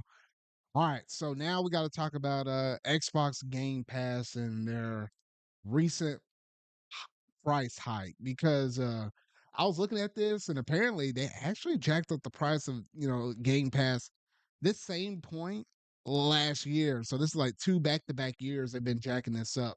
And you know what? Overall, it's not even just Xbox Game Pass and stuff. There's been streaming services across the board. Like lately, I got an email from Crunchyroll. That's where I usually watch most of my anime. And they said they were taking the prices up. I think that was like a couple or a few months ago and stuff. We heard about stuff with Disney Plus. Netflix is just still jacking up the price all the time, though. So just all things streaming related, it's getting tough to bring in more additional people. So with the people they got hooked, they're just charging more out of. And that's essentially kind of what the mindset of Xbox Game Pass basically is doing, though, because here in my notes, I did manage to get the new price and tiers. I don't know why though, but when they did announce this, they changed it up like a few different times. Like I think they kept editing their little blog posting or whatever though. And finally, after a period of time, they managed to come down with like a rigid price structure, like the way how it's supposed to be. So it is as follows. So they're getting rid of Xbox Game Pass for console. Like, there was like console, there was PC. Well, originally there was console, PC, Ultimate that had like everything plus the streaming services and stuff, and then had Xbox Game Pass Core, which is like I think like Nintendo Switch Online, like 20 games selected, and you just only suck with those 20 games. Like that's originally, to my knowledge, correct me if I'm wrong, Steven, that's the way how Xbox had it set up, right? I think you're right. Okay, I yeah. don't know. I fucking hate this. I hate what they did, honestly. This especially because I'm pretty sure that they're getting rid of like, or for certain tiers they're getting rid of day one Game Pass games Yes, from now what I remember hearing. that's where the mixed messaging starts to get into play because apparently now the new way how they priced it is they're getting rid of Xbox Game Pass for console and they're dubbing it as Xbox Game Pass Standard, which now that's Oh going to be my god. $15 and it's no day one games. But the current console people that have the Xbox Game Pass console, whatever though, they can keep their plan. And if I remember in the fine notes and the fine details and stuff, for now you can keep it maybe upwards to a year just to kind of honor those prices though, but eventually the ones that the loyalty people that were already on there, that's not gonna last forever. They're gonna move on over here to the standard plan though. So yeah, so we always known Xbox with Game Pass is like play these games on day one, and that's the way how we usually are used to them advertising all this stuff. But now the message is getting a little bit murky because now you have a whole tier of Game Pass that don't get the day one games, and it actually comes out a little bit later than that. Then they took up the ultimate price point from $17 a month to upward of 20. And then PC was originally like $10, and now it's basically up to 12. So that I mean, I'm not shocked and surprised about the prices though. But I think the thing that gets most people is the fact that now you got some tiers where it's like you can't actually have Game Pass games added day one or whatever. So like imagine, and I think most of the stuff starts kicking in the month of September. So imagine when Indiana Jones comes out, right? That's gonna be um quote unquote Xbox first party game. People on consoles are going to want to play that Indiana Jones game. However, if you're a new member to Game Pass, like you're just trying to get Game Pass just to get it, you can't do that with standard anymore. So you can't jump in for the $15 expecting to play that game on day one. You have to buy Ultimate, which comes in at the $20 price tier though. So I missed that. Is Ultimate the only one that has day one games now? for console, yes. Now Oh PC my still has fucking day god. one games, which is like $12 a month. Why? Because I think they Uh, view the PC market as a little bit more competitive because of the fact you also have Sony over here putting PC games out on, PC as well though. So for the sake of being Zard, competitive, I think they're still doing that. I don't know a single person that actually uses PC Game Pass. I don't know about you, but like if you're gonna go out of your way to fucking play PC games, just use Steam. Just buy the games. And yeah, I mean, you technically have options like you can buy it on the Windows Store, or if you had Game Pass, you technically could like what Game Pass Ultimate, should I say? I think if you had Game Pass Ultimate, and if there was a game that you like within Game Pass, you could technically buy it. Like I think there was like one period of time I had Ultimate, like like they give away 3 months for free or whatever though. So I was using that for like my Asus ROG Ally when I bought that, and I was going through and playing Like a Dragon, and I could play it obviously via Game Pass, but then it's like, oh, when it was getting close to expiring, I could have bought that game for a discounted price or whatever though. So I think most people they might take advantage of it for that regard though, and then you can just play it whenever on your PC though. But yeah, if you wanted to own it outright on your preferred place to, boot up all your games like Steam and stuff, there is that option. Like you can buy Starfield on Steam. Like, there's different Yeah. ways avenues of you still being able to buy these Xbox games on PC. This is the issue. Like, Xbox Game Pass, for all it was worth, was at least pretty good for trying games you wouldn't buy otherwise, especially those day one Xbox games, you know. But now, no, now, what the fuck is the point? Especially because it's just getting a subscription for games and that you won't even own. It's like this. I don't know. At least movies, movies are something you watch, and not a lot of people rewatch movies that often. Like that makes sense. But games are meant to be like replayable experiences, or at least stuff they can take a while. Unlike a movie that you can put on and like an hour, you put on like an hour long movie and then the movie's done. Can't really do that with games though. Yeah, Like no, putting RPGs on like a Game Pass structure is fucking stupid. yeah, I don't know. It's just crazy, at least with them trying to do this restructure. I understand the price hikes. It makes sense. Everybody and their mama's doing it at this point in the industry. I understand that.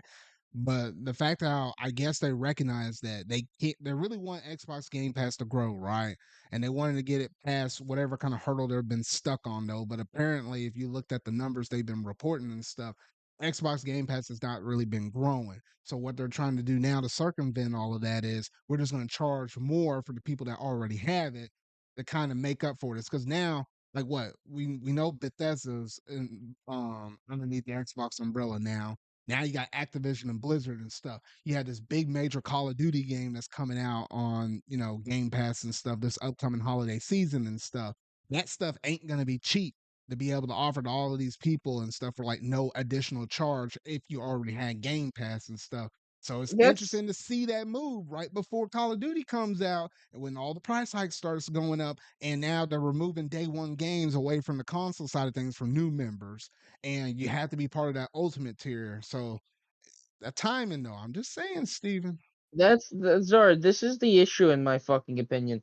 Microsoft is one of, if not the like richest companies in the world. They can afford to not do this.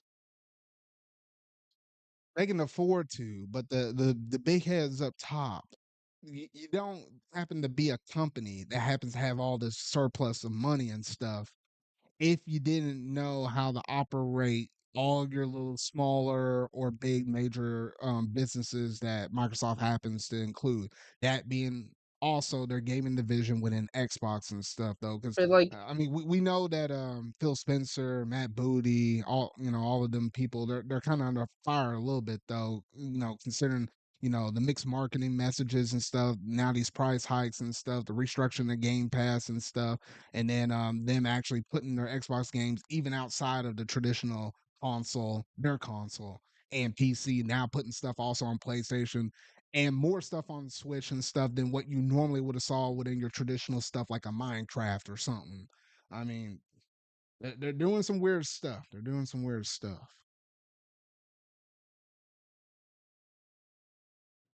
But yeah, did you have any? Oh, I might have accidentally lost them though. Did you have anything else to say on that, Steven? Zard, you really gotta fix your internet. It's way too much now. Dang, what the hell? Man, I kid you not. I don't and that's It's the thing it's though, because like definitely it is absolutely your internet. This never happens when we're off of stream. like I guess. And it's funny how you say that though, because if it really were my internet like 100%, I would have saw something on my numbers or something like that on the YouTube side of things. Like Hey I would have Zard, saw a repeat that dip. again. I couldn't hear you. Oh shoot. Now, basically, I would have saw something on my logistics sides during the stream where it would have been like, "Oh, your bandwidth thing was getting too low" or something like that. I would have saw something No, like that. because It's well, no, surprising, like I hadn't it's gotten anything like that, but I it's don't know. not gonna it's not gonna say it on there because all of your bandwidth is going to YouTube. It's Discord that would be not having enough bandwidth. I don't know. Interesting. It's not that big of a deal, but like yeah, like half of the stuff you're saying I don't hear correctly. Oh, okay. Ugh, man, we'll figure it out by next stream. We'll figure it out by then, though. But All right, just add me on Discord if you missed something that seemed like it was kind of important, and then all right. I'll I'll keep an eye on it though. But I think outside of that, was there anything else you want to say on the Game Pass stuff, Steven? Not really. Game Pass is cool and all, but like fucking I could honestly care less. It just feels more greedy the more they do it. How the hell are they getting more IPs and more games under their belt, but making Game Pass worse? I don't get it. I They're almost to the point where now they're going to be able to actually consistently drop out games every single year. Like they have that many studios where shoot, it's kind of crazy. They have so many studios now where it's like a studio could work on a game almost for like 6, 7 years, which is like the whole span of like what could be a console life. And they have just enough to where they can almost stack out and put out like at least 4 games almost every single year. Like they're almost getting to that point now. Crazy to kind Yeah, of but think about it though. But it and doesn't then even go ahead. matter when it doesn't even fucking matter when your studio can just be shut down like Hi-Fi Rush Studio. And yeah, I knew I was missing one more thing with the underneath the hot fire stuff. No, yeah, that too. Like yeah, like either that game definitely did good because it was on Game Pass. It was like a 10-hour game, like, and then look what they did. Oh man, And I know that of I know course, that salt runs deep, Steven, but well, yeah, it does for good reason too. Because mm, like the one thing that I could applaud Xbox for, which was having that game and having Bethesda under their belt. No, Bethesda's too busy making shitty ass fucking Starfield and closing this. I don't know. Don't say too much about Bethesda. They're making that hot new Doom game, and that one looking good over there though. Oh, well, yeah, but come on, anything can fucking happen.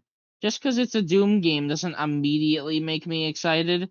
They need to show more. Like, yeah, it looks cool so far, but I hope it's hard to trust them with fucking anything. All right. Well, I don't know. I think that's all we got to say on Xbox Game Pass because I feel like if I let you talk on this anymore, then yeah, you're just gonna start pouring the salt over that couch you're sitting on, man. I'm telling you. Whew. All right, but anyway, I think that's it in terms of Xbox Game Pass stuff. A little weird, a little funky though. The timing of it is, I guess, perfect for Xbox though. But I'm just saying though. But anyway, a little bit unfortunate though. But it's just the way how the industry is going. Streaming related stuff, it just or subscription based services stuff, should I say, it's just going up. It's just going up. All right, last and certainly not least, the thing that had everybody within the Nintendo community questioning and wondering is who is Emio? Like Steven, I who don't is know. Emio? Probably like Luigi or something. I don't know. It could be the dead Luigi from that one Smash Brothers Ultimate trailer that got killed by like the Grim Reaper or whatever. It could be. I don't know.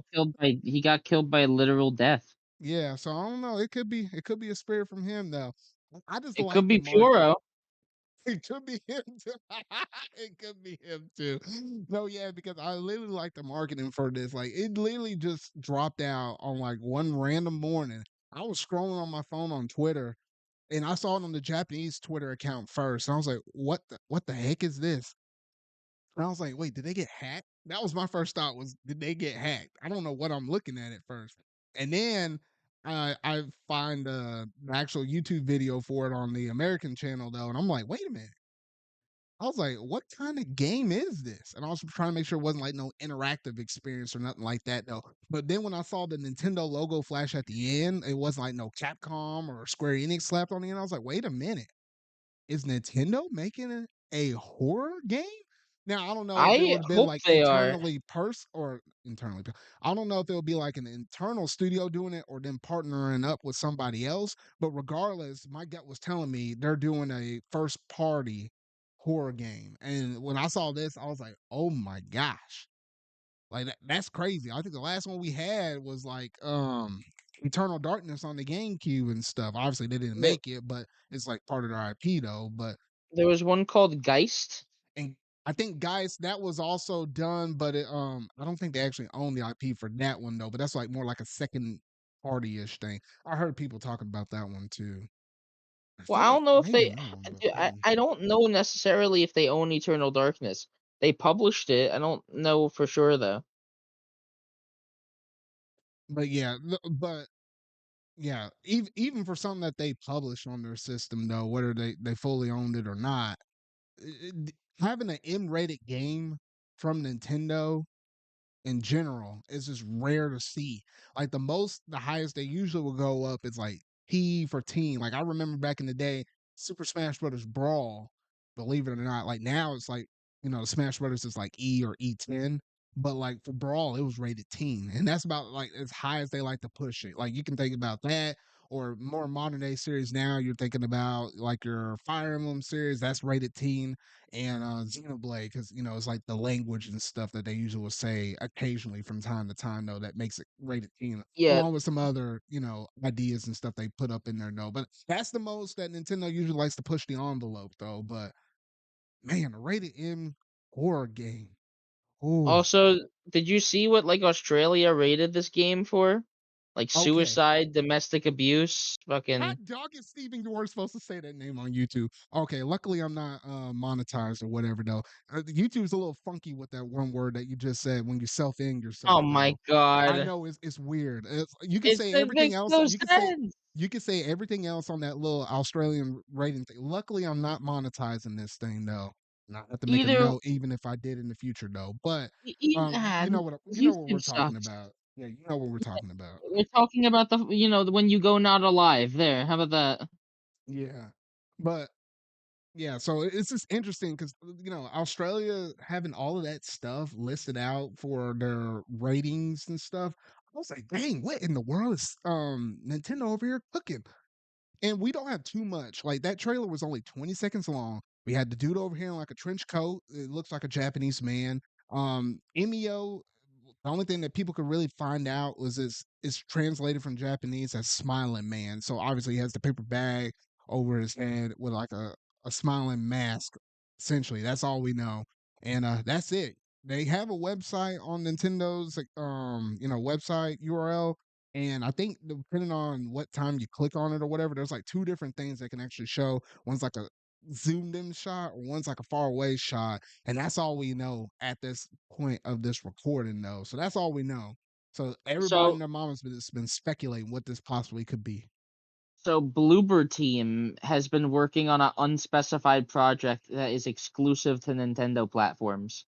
People are saying it could be that, which it was Project M, Project M, Emio No, possibility. and I heard people talking about that, and I heard from some other people of how some people that kind of know people behind the scenes and stuff. They did a little bit of digging and stuff, and it's basically been denied. Like, no, whatever they're doing, they're not actually doing this or whatever. Though, No, I or hope not yeah, because like the Silent Hill 2 remake they're doing kind of looks ass.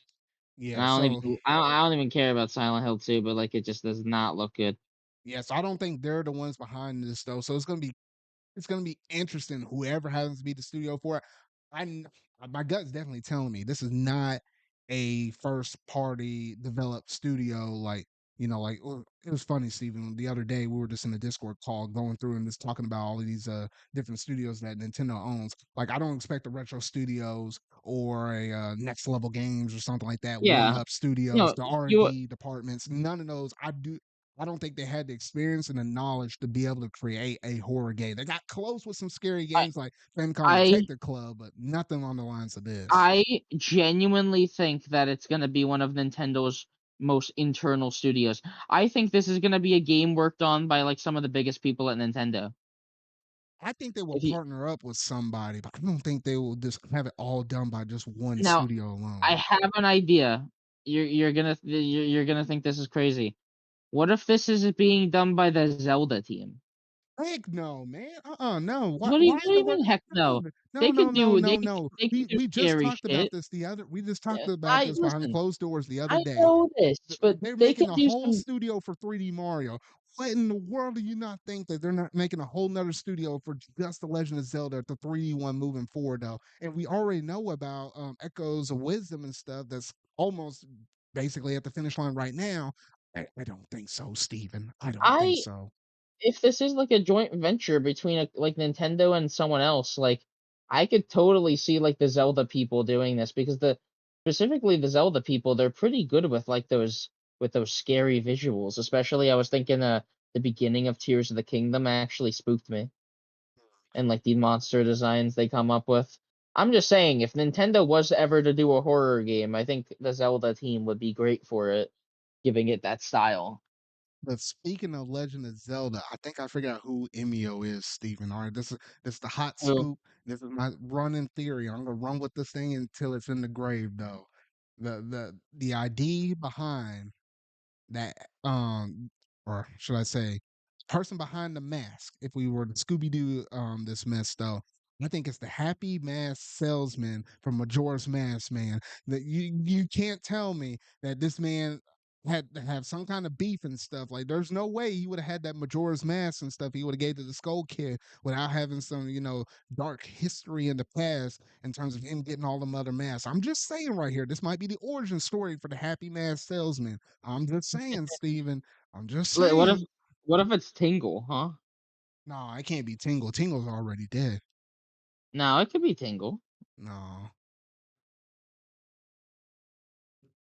Or at I least think I it'd hope be not. funny That if it that was Tingle. that'd be really scary right there. No, I can't handle that though. I can handle the happy mask salesman, but I ain't dealing around with no Tingle, man. I ain't doing that.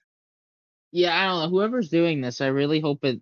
I don't know. People are saying this could be like this could be like a game that's on both Switch and Switch 2, which probably like the fact that they showed nothing, it makes me think that like, oh, do you think within the coming weeks, by the next ZardCast, we will know what this is? I We think might we have a will. little more information, but I don't think we'll know exactly what it is. I Like think we'll get I a. can see them I think we'll. slowly putting out the clues and stuff for us to figure it out over the course of a span of a month ish. Oh, and But then we might Nintendo. get like an official like real good look at it. I think in month August, since August there's not a lot going Uh, down. Nintendo doing an ARG would be really funny. Hmm. Which you know what an ARG is, right? I don't have to explain that. Yeah. Yeah, because as long as it I ain't no like point and click thing, I don't want it to be like that. It would be cool if it was oh kind of similar to like a Resident Evil, but actually have its own unique spin and twist up on it though, because this is going to be more so like in Japanese horror. So I don't know, whatever it is, with it being involved with Nintendo, I think it's going to be pretty unique. Like it's going to be something we hadn't quite seen in the horror series, and I don't also know. the trailer having like what presumes to look like it looked like a live action person. This could Oh be yeah, some no, kind of yeah, mix. that was a real person. Yeah. Yeah, yeah, it could be some kind of mixed media thing. Hmm. Like if you've ever heard of Night Trap, where that was like a game with like a real life footage mixed in with like, sprites. You know what? I think I might have seen that before. I don't know, but It's like it's weird, but like hmm. either way, I have a lot of ideas what I think Emio is, but I'm gonna stick with that. Just to be different, I'm just gonna say I think this is being made by one of Nintendo's actually internal studios, like one of the big boys is making this.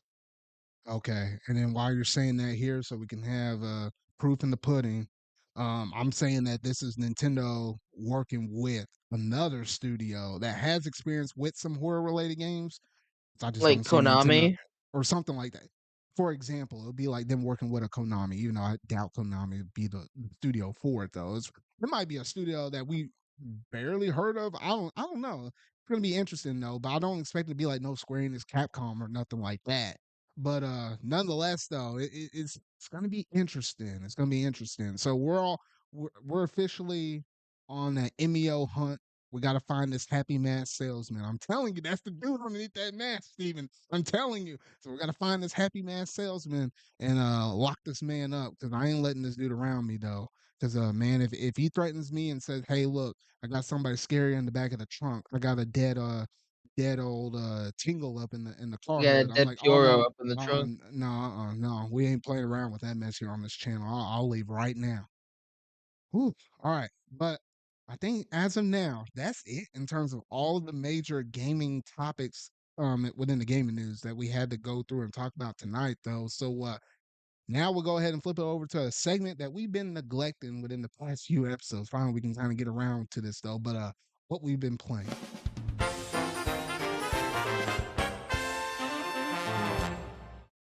All right, Steven. So it's been about, oh gosh, actually it's been like a month and a half, 6 weeks or so. Since I think we might have last did this segment, assuming if we had time and we didn't kind of go overboard on this at towards the tail end though. But no, Steven, well, before we get into like the miscellaneous stuff, we got to talk about the hot new topic on the panel because Zenless Zone Zero is a game that Hoyoverse has made and has recently came out. This is the same people that made Genshin Impact and Honkai Star Rail. I'm a big fan of Honkai Star Rail, not so much Genshin. And I looked at this and I was like, you know what? They did a lot of good stuff in Honkai Star Rail. I'm willing to give them the benefit of the doubt. It's a free to play gotcha game, so I might as well try this out. Obviously, you can try this out on PC, mobile, and on PS5. So you had different avenues to play it though. But with these kind of games, I like playing them on PC though. And I got to go hands on with it along with Steven, who I'm gonna bust this man out right now though. Didn't start playing this game until an hour before this podcast started. Why did I say it like that? Yeah, yeah, I did. I'm not Yeah. really. Trust me, I was not even looking forward to liking this game or anything. But well, I'll get into it after. I'm pleasantly surprised. Yeah, so that's the major thing with this game because obviously it's interesting how Hoyoverse is able to make these games like Honkai Impact Third and stuff, the Genshin, the Star Rail and stuff. Like Genshin's like an adventurous game similar to like a Breath of the Wild, if you want to think about it like that. You have Honkai Star Rail, which is like a turn based, which I like that one. It really respects my time though. And obviously, it's cool to see them just make a game focus around a certain genre. And this one with Zenless Zone Zero, it's all about the action game style genre. Which I was like, how the heck they're gonna pull this mess off? I didn't think that they were gonna pull this off with their engine and stuff like that.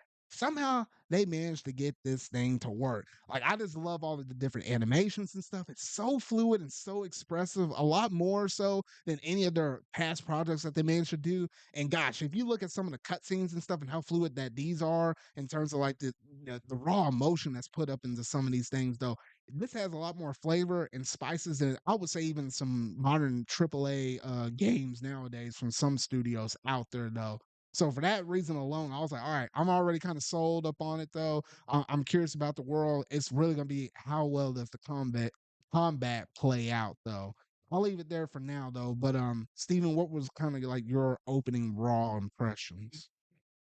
Okay, so I wasn't going really in with any expectations. I was just hoping it would be fun gameplay wise. I like I like the animation a lot. The animation was, as you were saying, very fluid. It's very high energy. I think it looks appealing. I the voice acting, I'm not gonna say it's good.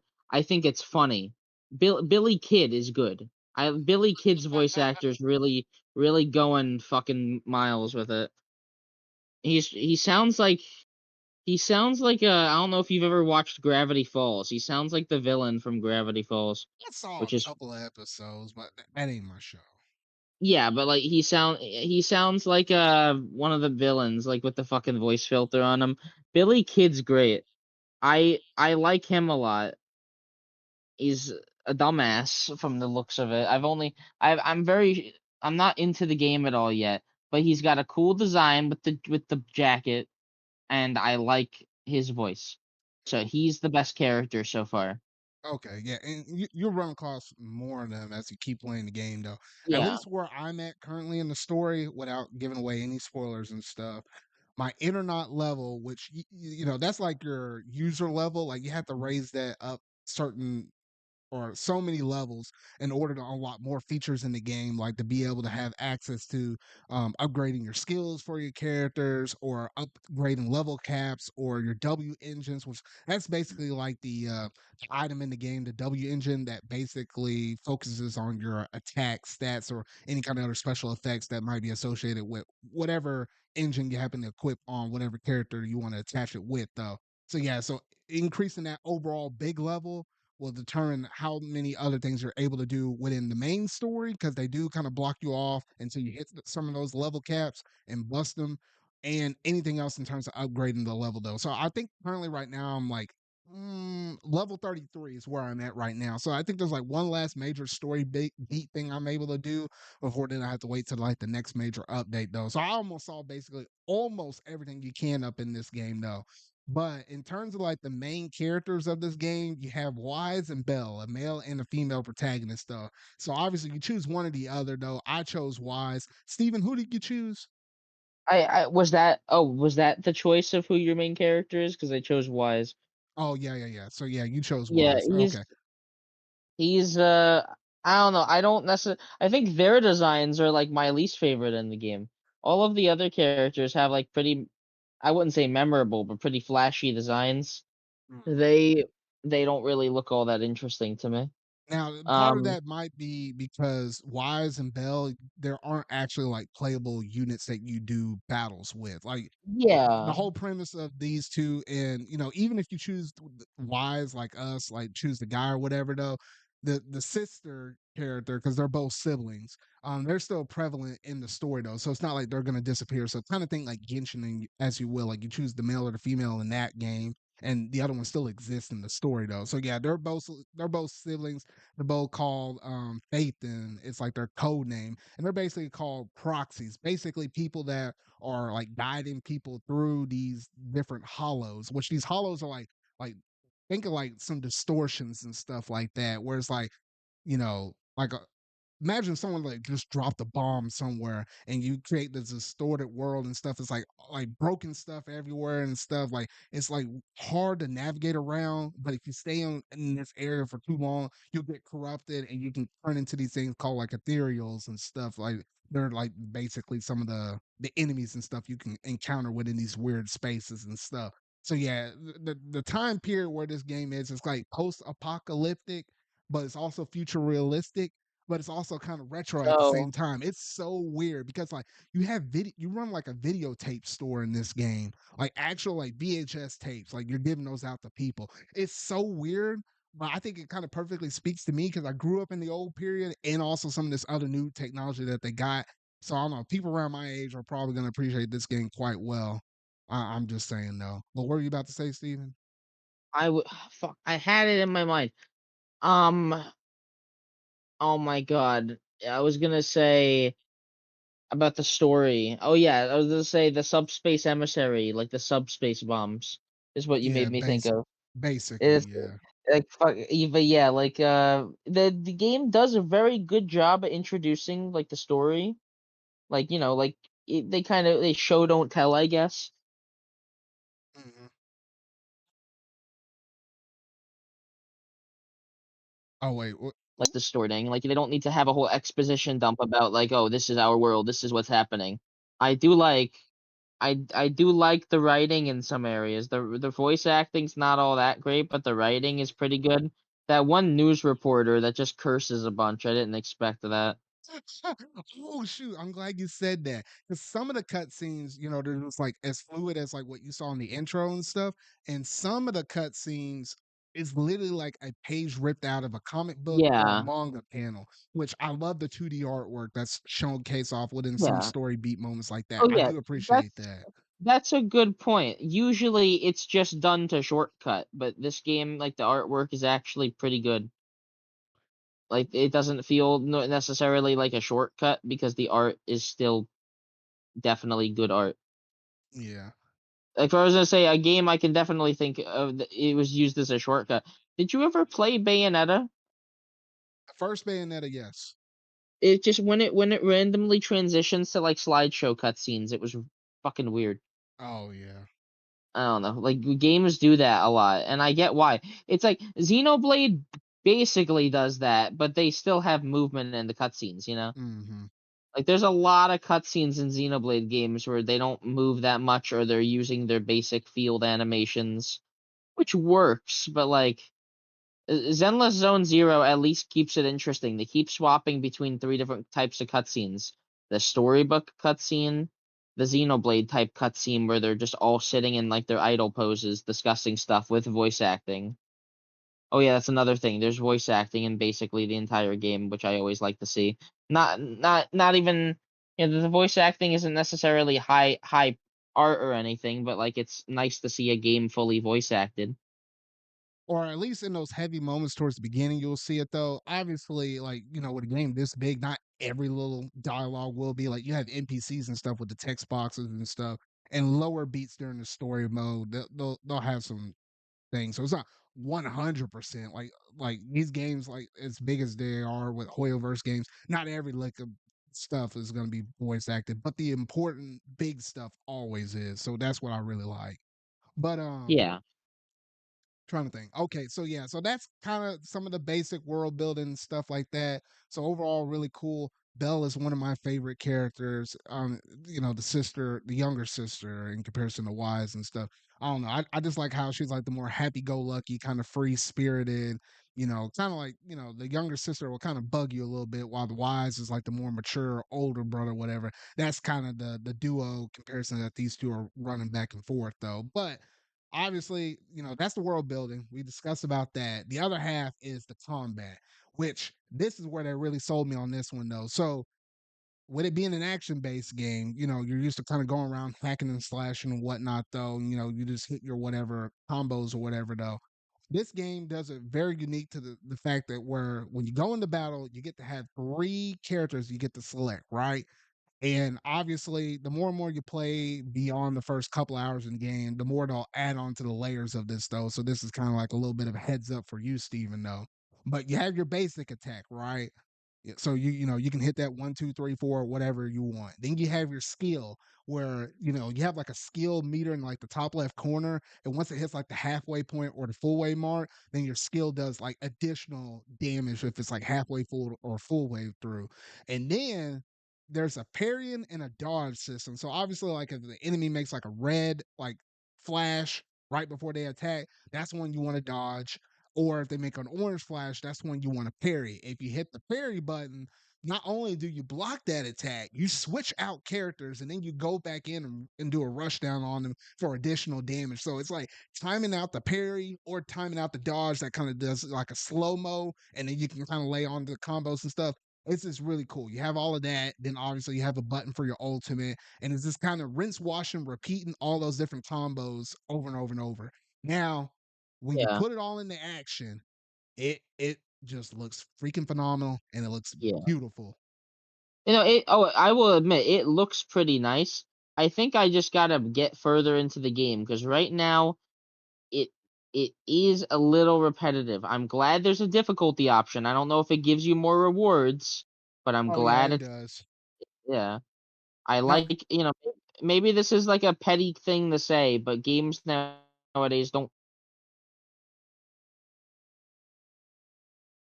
fucking give you difficulty options. So it's nice to see.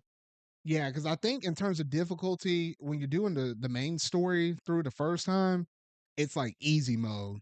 And then if you wanted to re-challenge it later, they got a hard version on it though. But on top of all of that, there's a challenge mode that you can basically enable for your easy and your hard. So you can do easy on challenge or just Zard, you there? easy.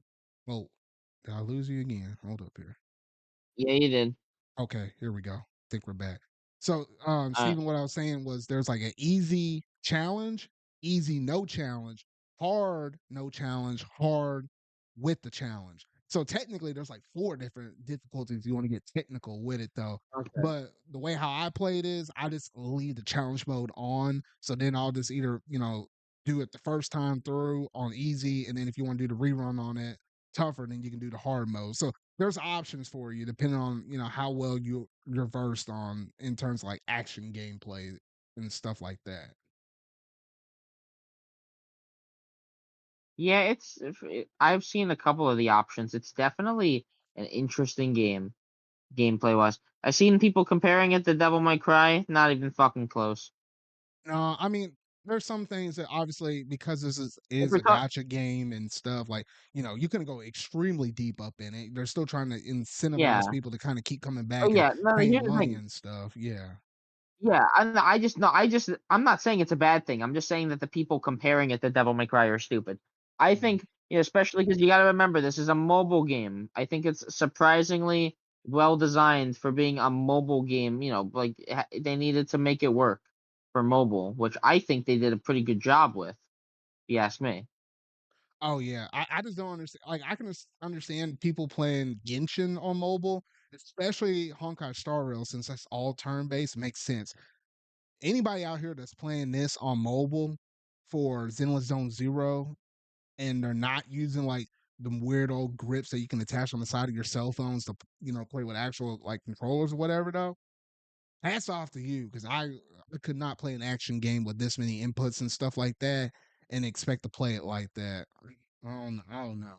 These younger kids nowadays, even though, like, I don't know how they play all these games Well, and stuff with touch screens. Ugh. because younger kids are fucking maniacs, Zard. Simple as that. Mm-hmm. But yeah, overall, I've been really enjoying the heck out of this game. I about almost saw everything I possibly could. In terms of characters, because they have like S rank and A rank characters as well. It's a little different from the 5-star, 4-star characters you kind of gotten within like Genshin and Honkai Star Rail, though. But I have unlocked all of the A rank characters and a good chunk of the S rank characters. I got like 3 S ranks and every A rank character that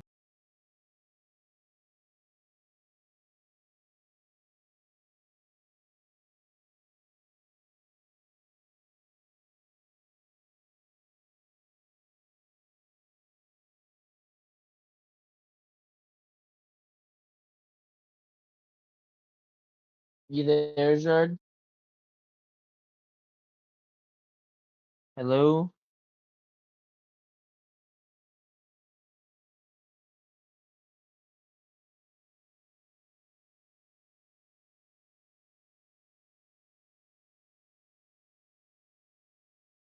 Yes, I can. You there? Okay. Okay. Zard will be right back.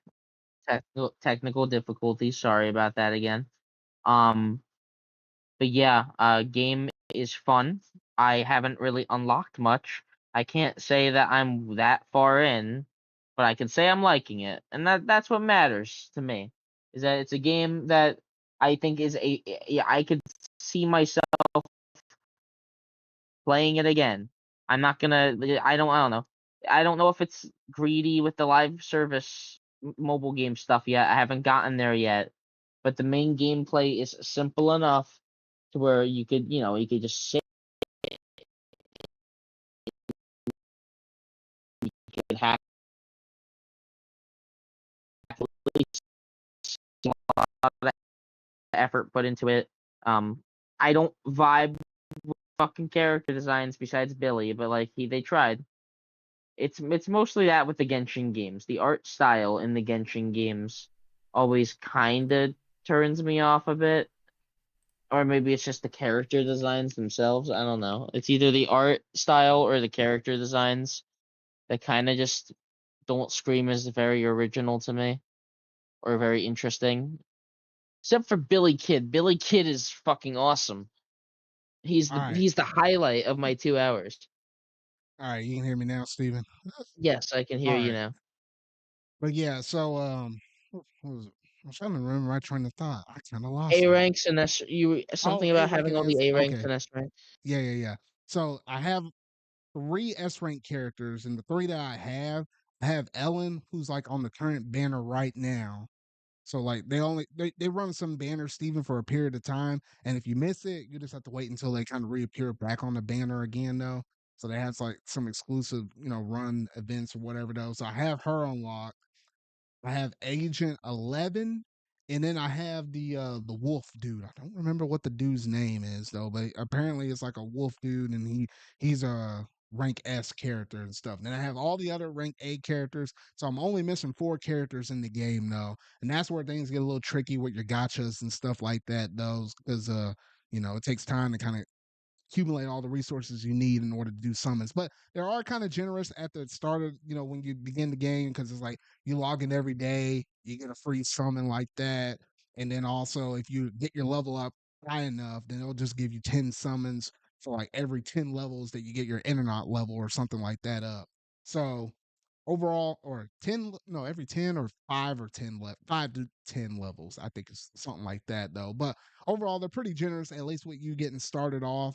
So, just add me, Steven, whenever you pull certain characters. 'Cause I'm curious if you get one of these characters that I was really trying to get. So help me though, because the jiggle physics in this game, I ain't gonna lie though, it's actually Oh my pretty fire. god. I ain't lying, Steven. It's pretty fire. I don't know I don't know what to say about that, honestly. You'll know when you start looking at all the potential characters you can get, and you'll understand exactly why I'm saying that. I'm just saying. I got like a free one for like playing during like launch month or something. Some kind of free Oh, character yeah, it gave no, me. they give you, like, a couple depending on how far you get through the story, like, they give you a couple of A rank ones. You might have got that blue girl or whatever. Oh, no, not that blue girl. The one with, a maid outfit, I think, is the one you got. Oh, it's a fucking anime game. They probably had a maid outfit and I just didn't see. They have a whole squad of people that just wear maid outfits in this game. It's kind of funny. And one of them is like what I talked about earlier with the jiggle fingers. I was like, oh my goodness. Anyway, though, um, obviously would have been an action game and stuff like that. The animation had to be on point. So with me just seeing that one aspect alone, I was like, okay, this game is definitely gonna be hitting though. So overall, I've been liking the story. The combat has been pretty good. I think my only nitpick with this game is just the resources that you have to use in order to actually get more resources. And what I mean by that is the battery charge. Like, you can only hold like 240 points worth per day and you accumulate that normally. You can have like a cup of coffee that gives you like an extra 50 or 60 or whatever though. But it gives you like an extra 50 to 60 points. But outside of that, you just have to slowly wait for that to like recharge every day. And you can use some of your other currency and stuff to give you more battery points though, but you're limited to how much times you can do that in a single day though. And I kind of hit that barrier just a little bit where I'm like, all right, I just have to put the game down and wait till the next day until stuff recharges though. So outside of that, that's my only little tidbit. But everything else I've been liking, very thoroughly and stuff. I like how Sonic said up in the comments, he's like, everybody knows how much Steven loves gotcha games. Oh, I fucking love gacha games. Gacha games are so fucking cool, Zard. They're awesome. Mm, My favorite gacha game is Mario Kart Tour. What a good game. It's definitely doing good right now. yeah. But yeah, That's I think I don't know, man. Like that's the thing. That's the thing I about Genshin too. I liked everything else except for the main fucking gacha loop. oh yeah. Gotcha is not something I'm necessarily fond of when it comes to a whole game economy being based around it. Yeah, and I'm not necessarily a big fan of gotcha either, though. I think the only I would say recent-ish ones that I mess with for an extensive period of time if I recall back on the most recent ones I did, obviously there's this one with Zenless Zone Zero. Before this is Honkai Star Rail. Those are my two main ones I do actively to this day. But then outside of that, like Fire Emblem Heroes way back when, I did mess around with that as well as oh gosh, what was the other one? The one that was Nintendo owned as well. Oh gosh, Oh what's the name of fucking that one? I know you're I thinking don't about it know. too, Steven. I just can't call up the name. Regalia Lost. Yes. That was the other one I was messing around Oh, with that one for like almost a solid year or so. Those are it's like the just four recent gotcha games that I ever put time into. But yeah, right I now it's think just Hoya versus stuff. I don't mess with too many other that's ones. that is my issue with half of these gotcha games. They make all their money from the sales and stuff, but imagine how these games will die eventually. It would be so cool if they just took this exact same framework and made a single player game with it. I mean, Hoya versus big enough. Yeah, Yeah, it's they big have enough enough to money. do it. But when they're making, and Steven, I'll bring this up as an example. In Honkai Star Rail, there's this character that just released called Firefly. Everybody and their mama, including me, wanted to get that character since the beginning of this whole Pinacone art they've been doing in Star Rail, right? And when the day finally came, and this is just only on the mobile side of things, that one single character netted them almost about $1 billion. A Oh billion my dollars for fucking god. one character banner. That's only on the mobile side. That does not include PS5. That does not include PC where I was on. Luckily, I pulled that character within the first 10 summons that I just naturally accumulated over a period of People are time, though. fucking thirsty. Oh my god. I'm just saying no, but like, you're able to make that much money on a gotcha. There's no reason for you to do a single player thing, just have a one and done and be done with it. The Playerverse, they perfected their craft. I'll just say that. I'll love to see a single player, just a straight up experience from them in the future, though. Roadmap. So yeah. Yeah, I like to see a single player just dedicated game from them, though. But with how much money they're making, they ain't worried about that.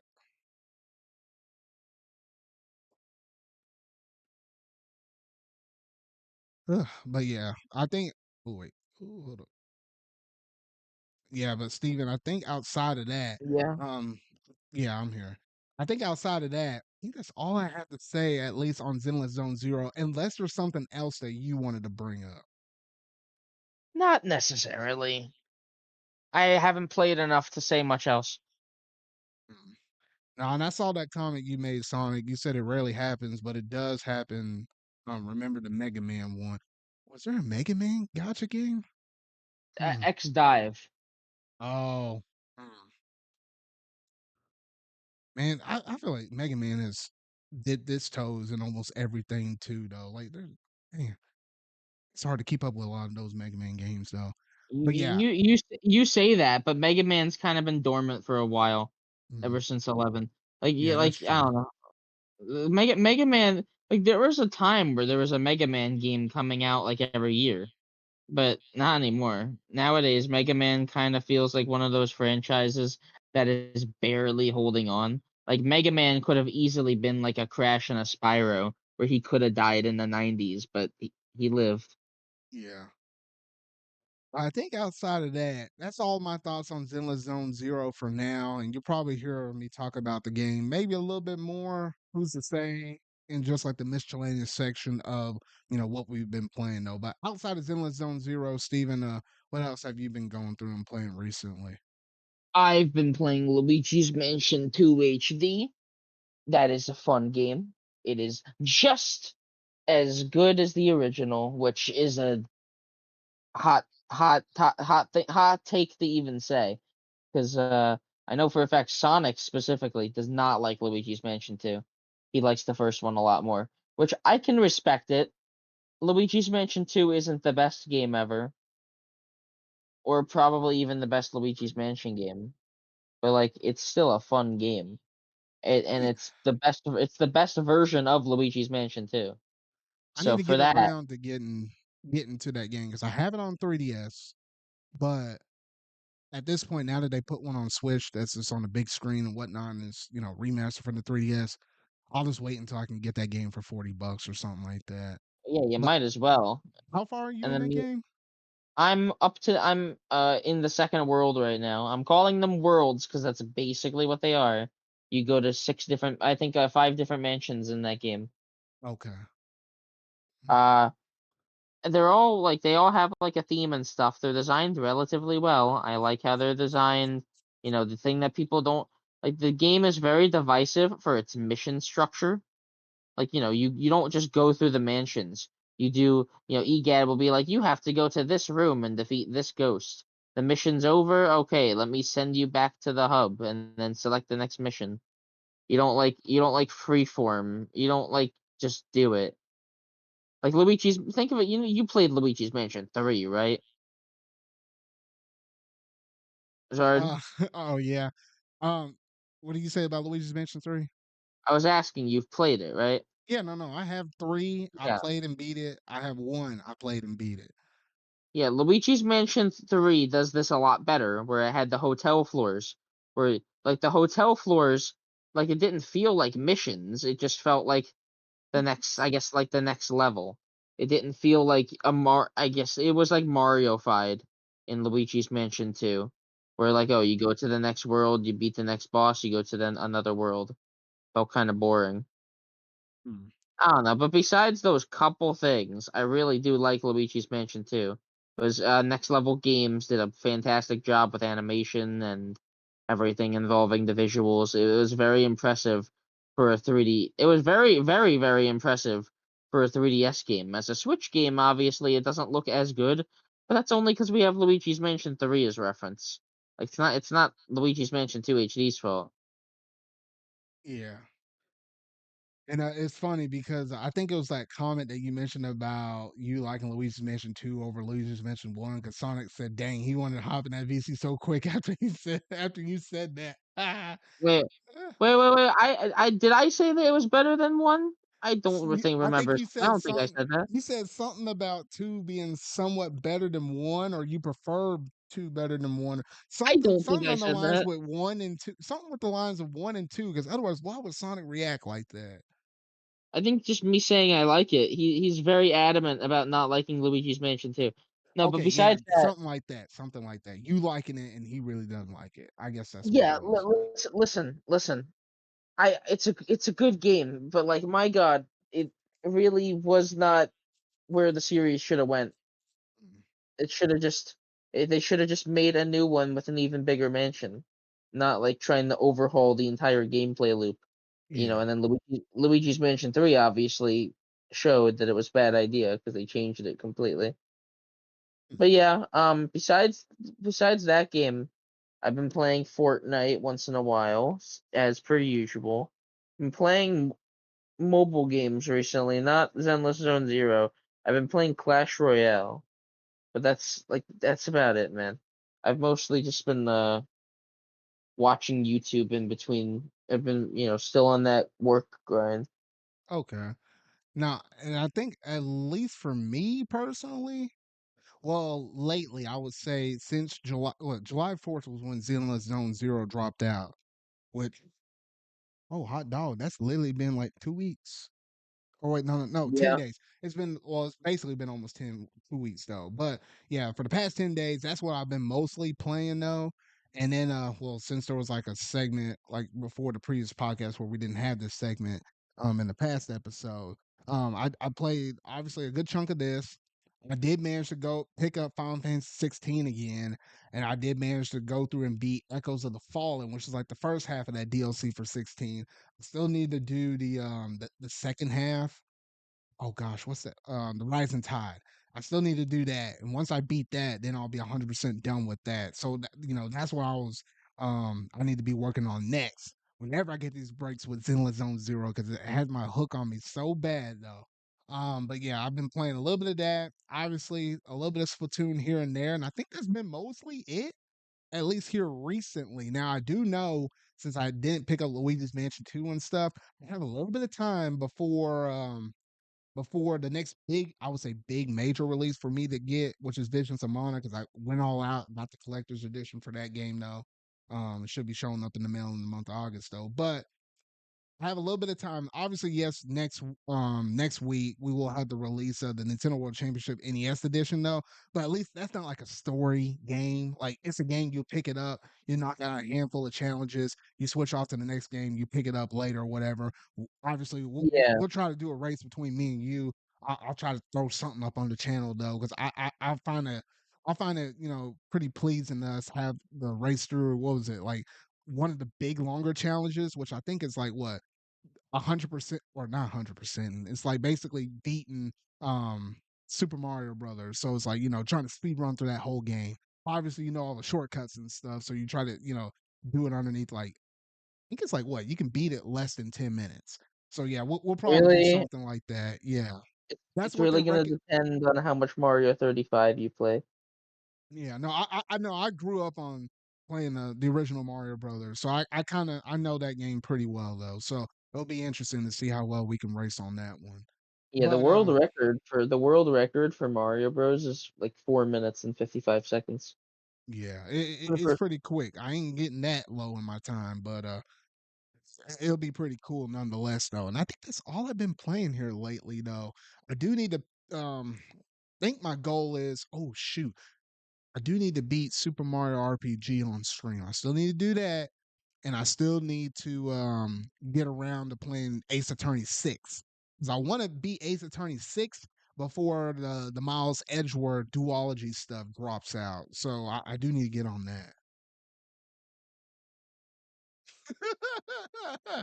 Oh dang! I was looking at Sonic's other post or in the comment. He was saying that whatever Steven says is wrong and his opinions are wrong and the game sucks.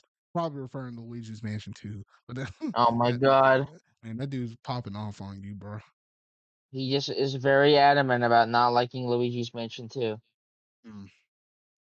But yeah, I think that's all I've been going through and playing, and that's been the updates for you though. Hopefully we can have like a little bit of a longer segment on this in the future though. But dang, Steven, we've been going on for 2 hours and 16 minutes. Yeah, Um I'm a little, yeah, I'm getting do a you little have it? tired Do you have personally. extra time, or do we need to roll this debate over into like the next episode?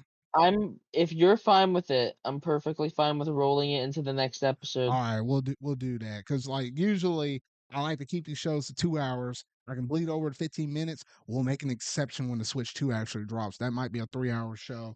I can Listen, no, I that can I would can be I like can a I fucking 4-hour show, Zard. Don't worry. But yeah, We'll make yeah. outside of that, yeah, no. But yeah, we'll end it there. We'll save the spicy debate for next week. So we almost had the full docket of all the topics though, but I don't know how. Like we had some good topics though, but the pop culture segment ran for at least half an hour. Mm. Because I really it was imperative, Zard, that I talk about the state of the MCU on this Zardcast for like the 15th We're time. gonna be back at it. Wait, hold on. What's today? The Every 14th. single time, every single time anything Marvel happens, I will be bitching about the MCU. Don't worry, it's my trademark at this point. I think the movie for Deadpool and Wolverine comes out on the 25th. So the Oh, next episode, no, the 25th. got yeah, I got myself a good time to start bitching then. Yeah, so next week, yeah, we'll be talking about Marvel again, but it'll be just purely about that movie and what we thought. Obviously, no spoilers though, but just our general take, movie experience, the Oh, the general stuff. yeah. Well, I'm actually gonna like that movie, hopefully, so we'll be good. Yeah. So outside of that, that's gonna basically do it for our Zarcast episode 83 though. So Steven, let the fine people know where they can find you at. You can find me on Twitter at Steven Jr. 1231, definitely posting about how much I love Luigi's Mansion 2. And you can also find me on the collab channel I do with some friends, Spaghetti Disco on YouTube. All righty. And that's basically going to do it for this one, though. So sorry about the technical hiccups. I tried to prep for so much of this stuff. Like in the last episode, I didn't have like all my transitional music stuff. Well, if you're watching the YouTube version, I fixed it on, post editing and stuff for like the audio only listeners and stuff like that, though.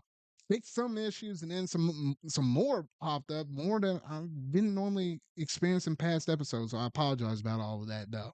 But You tried, Zard. yeah. I get it. Yeah.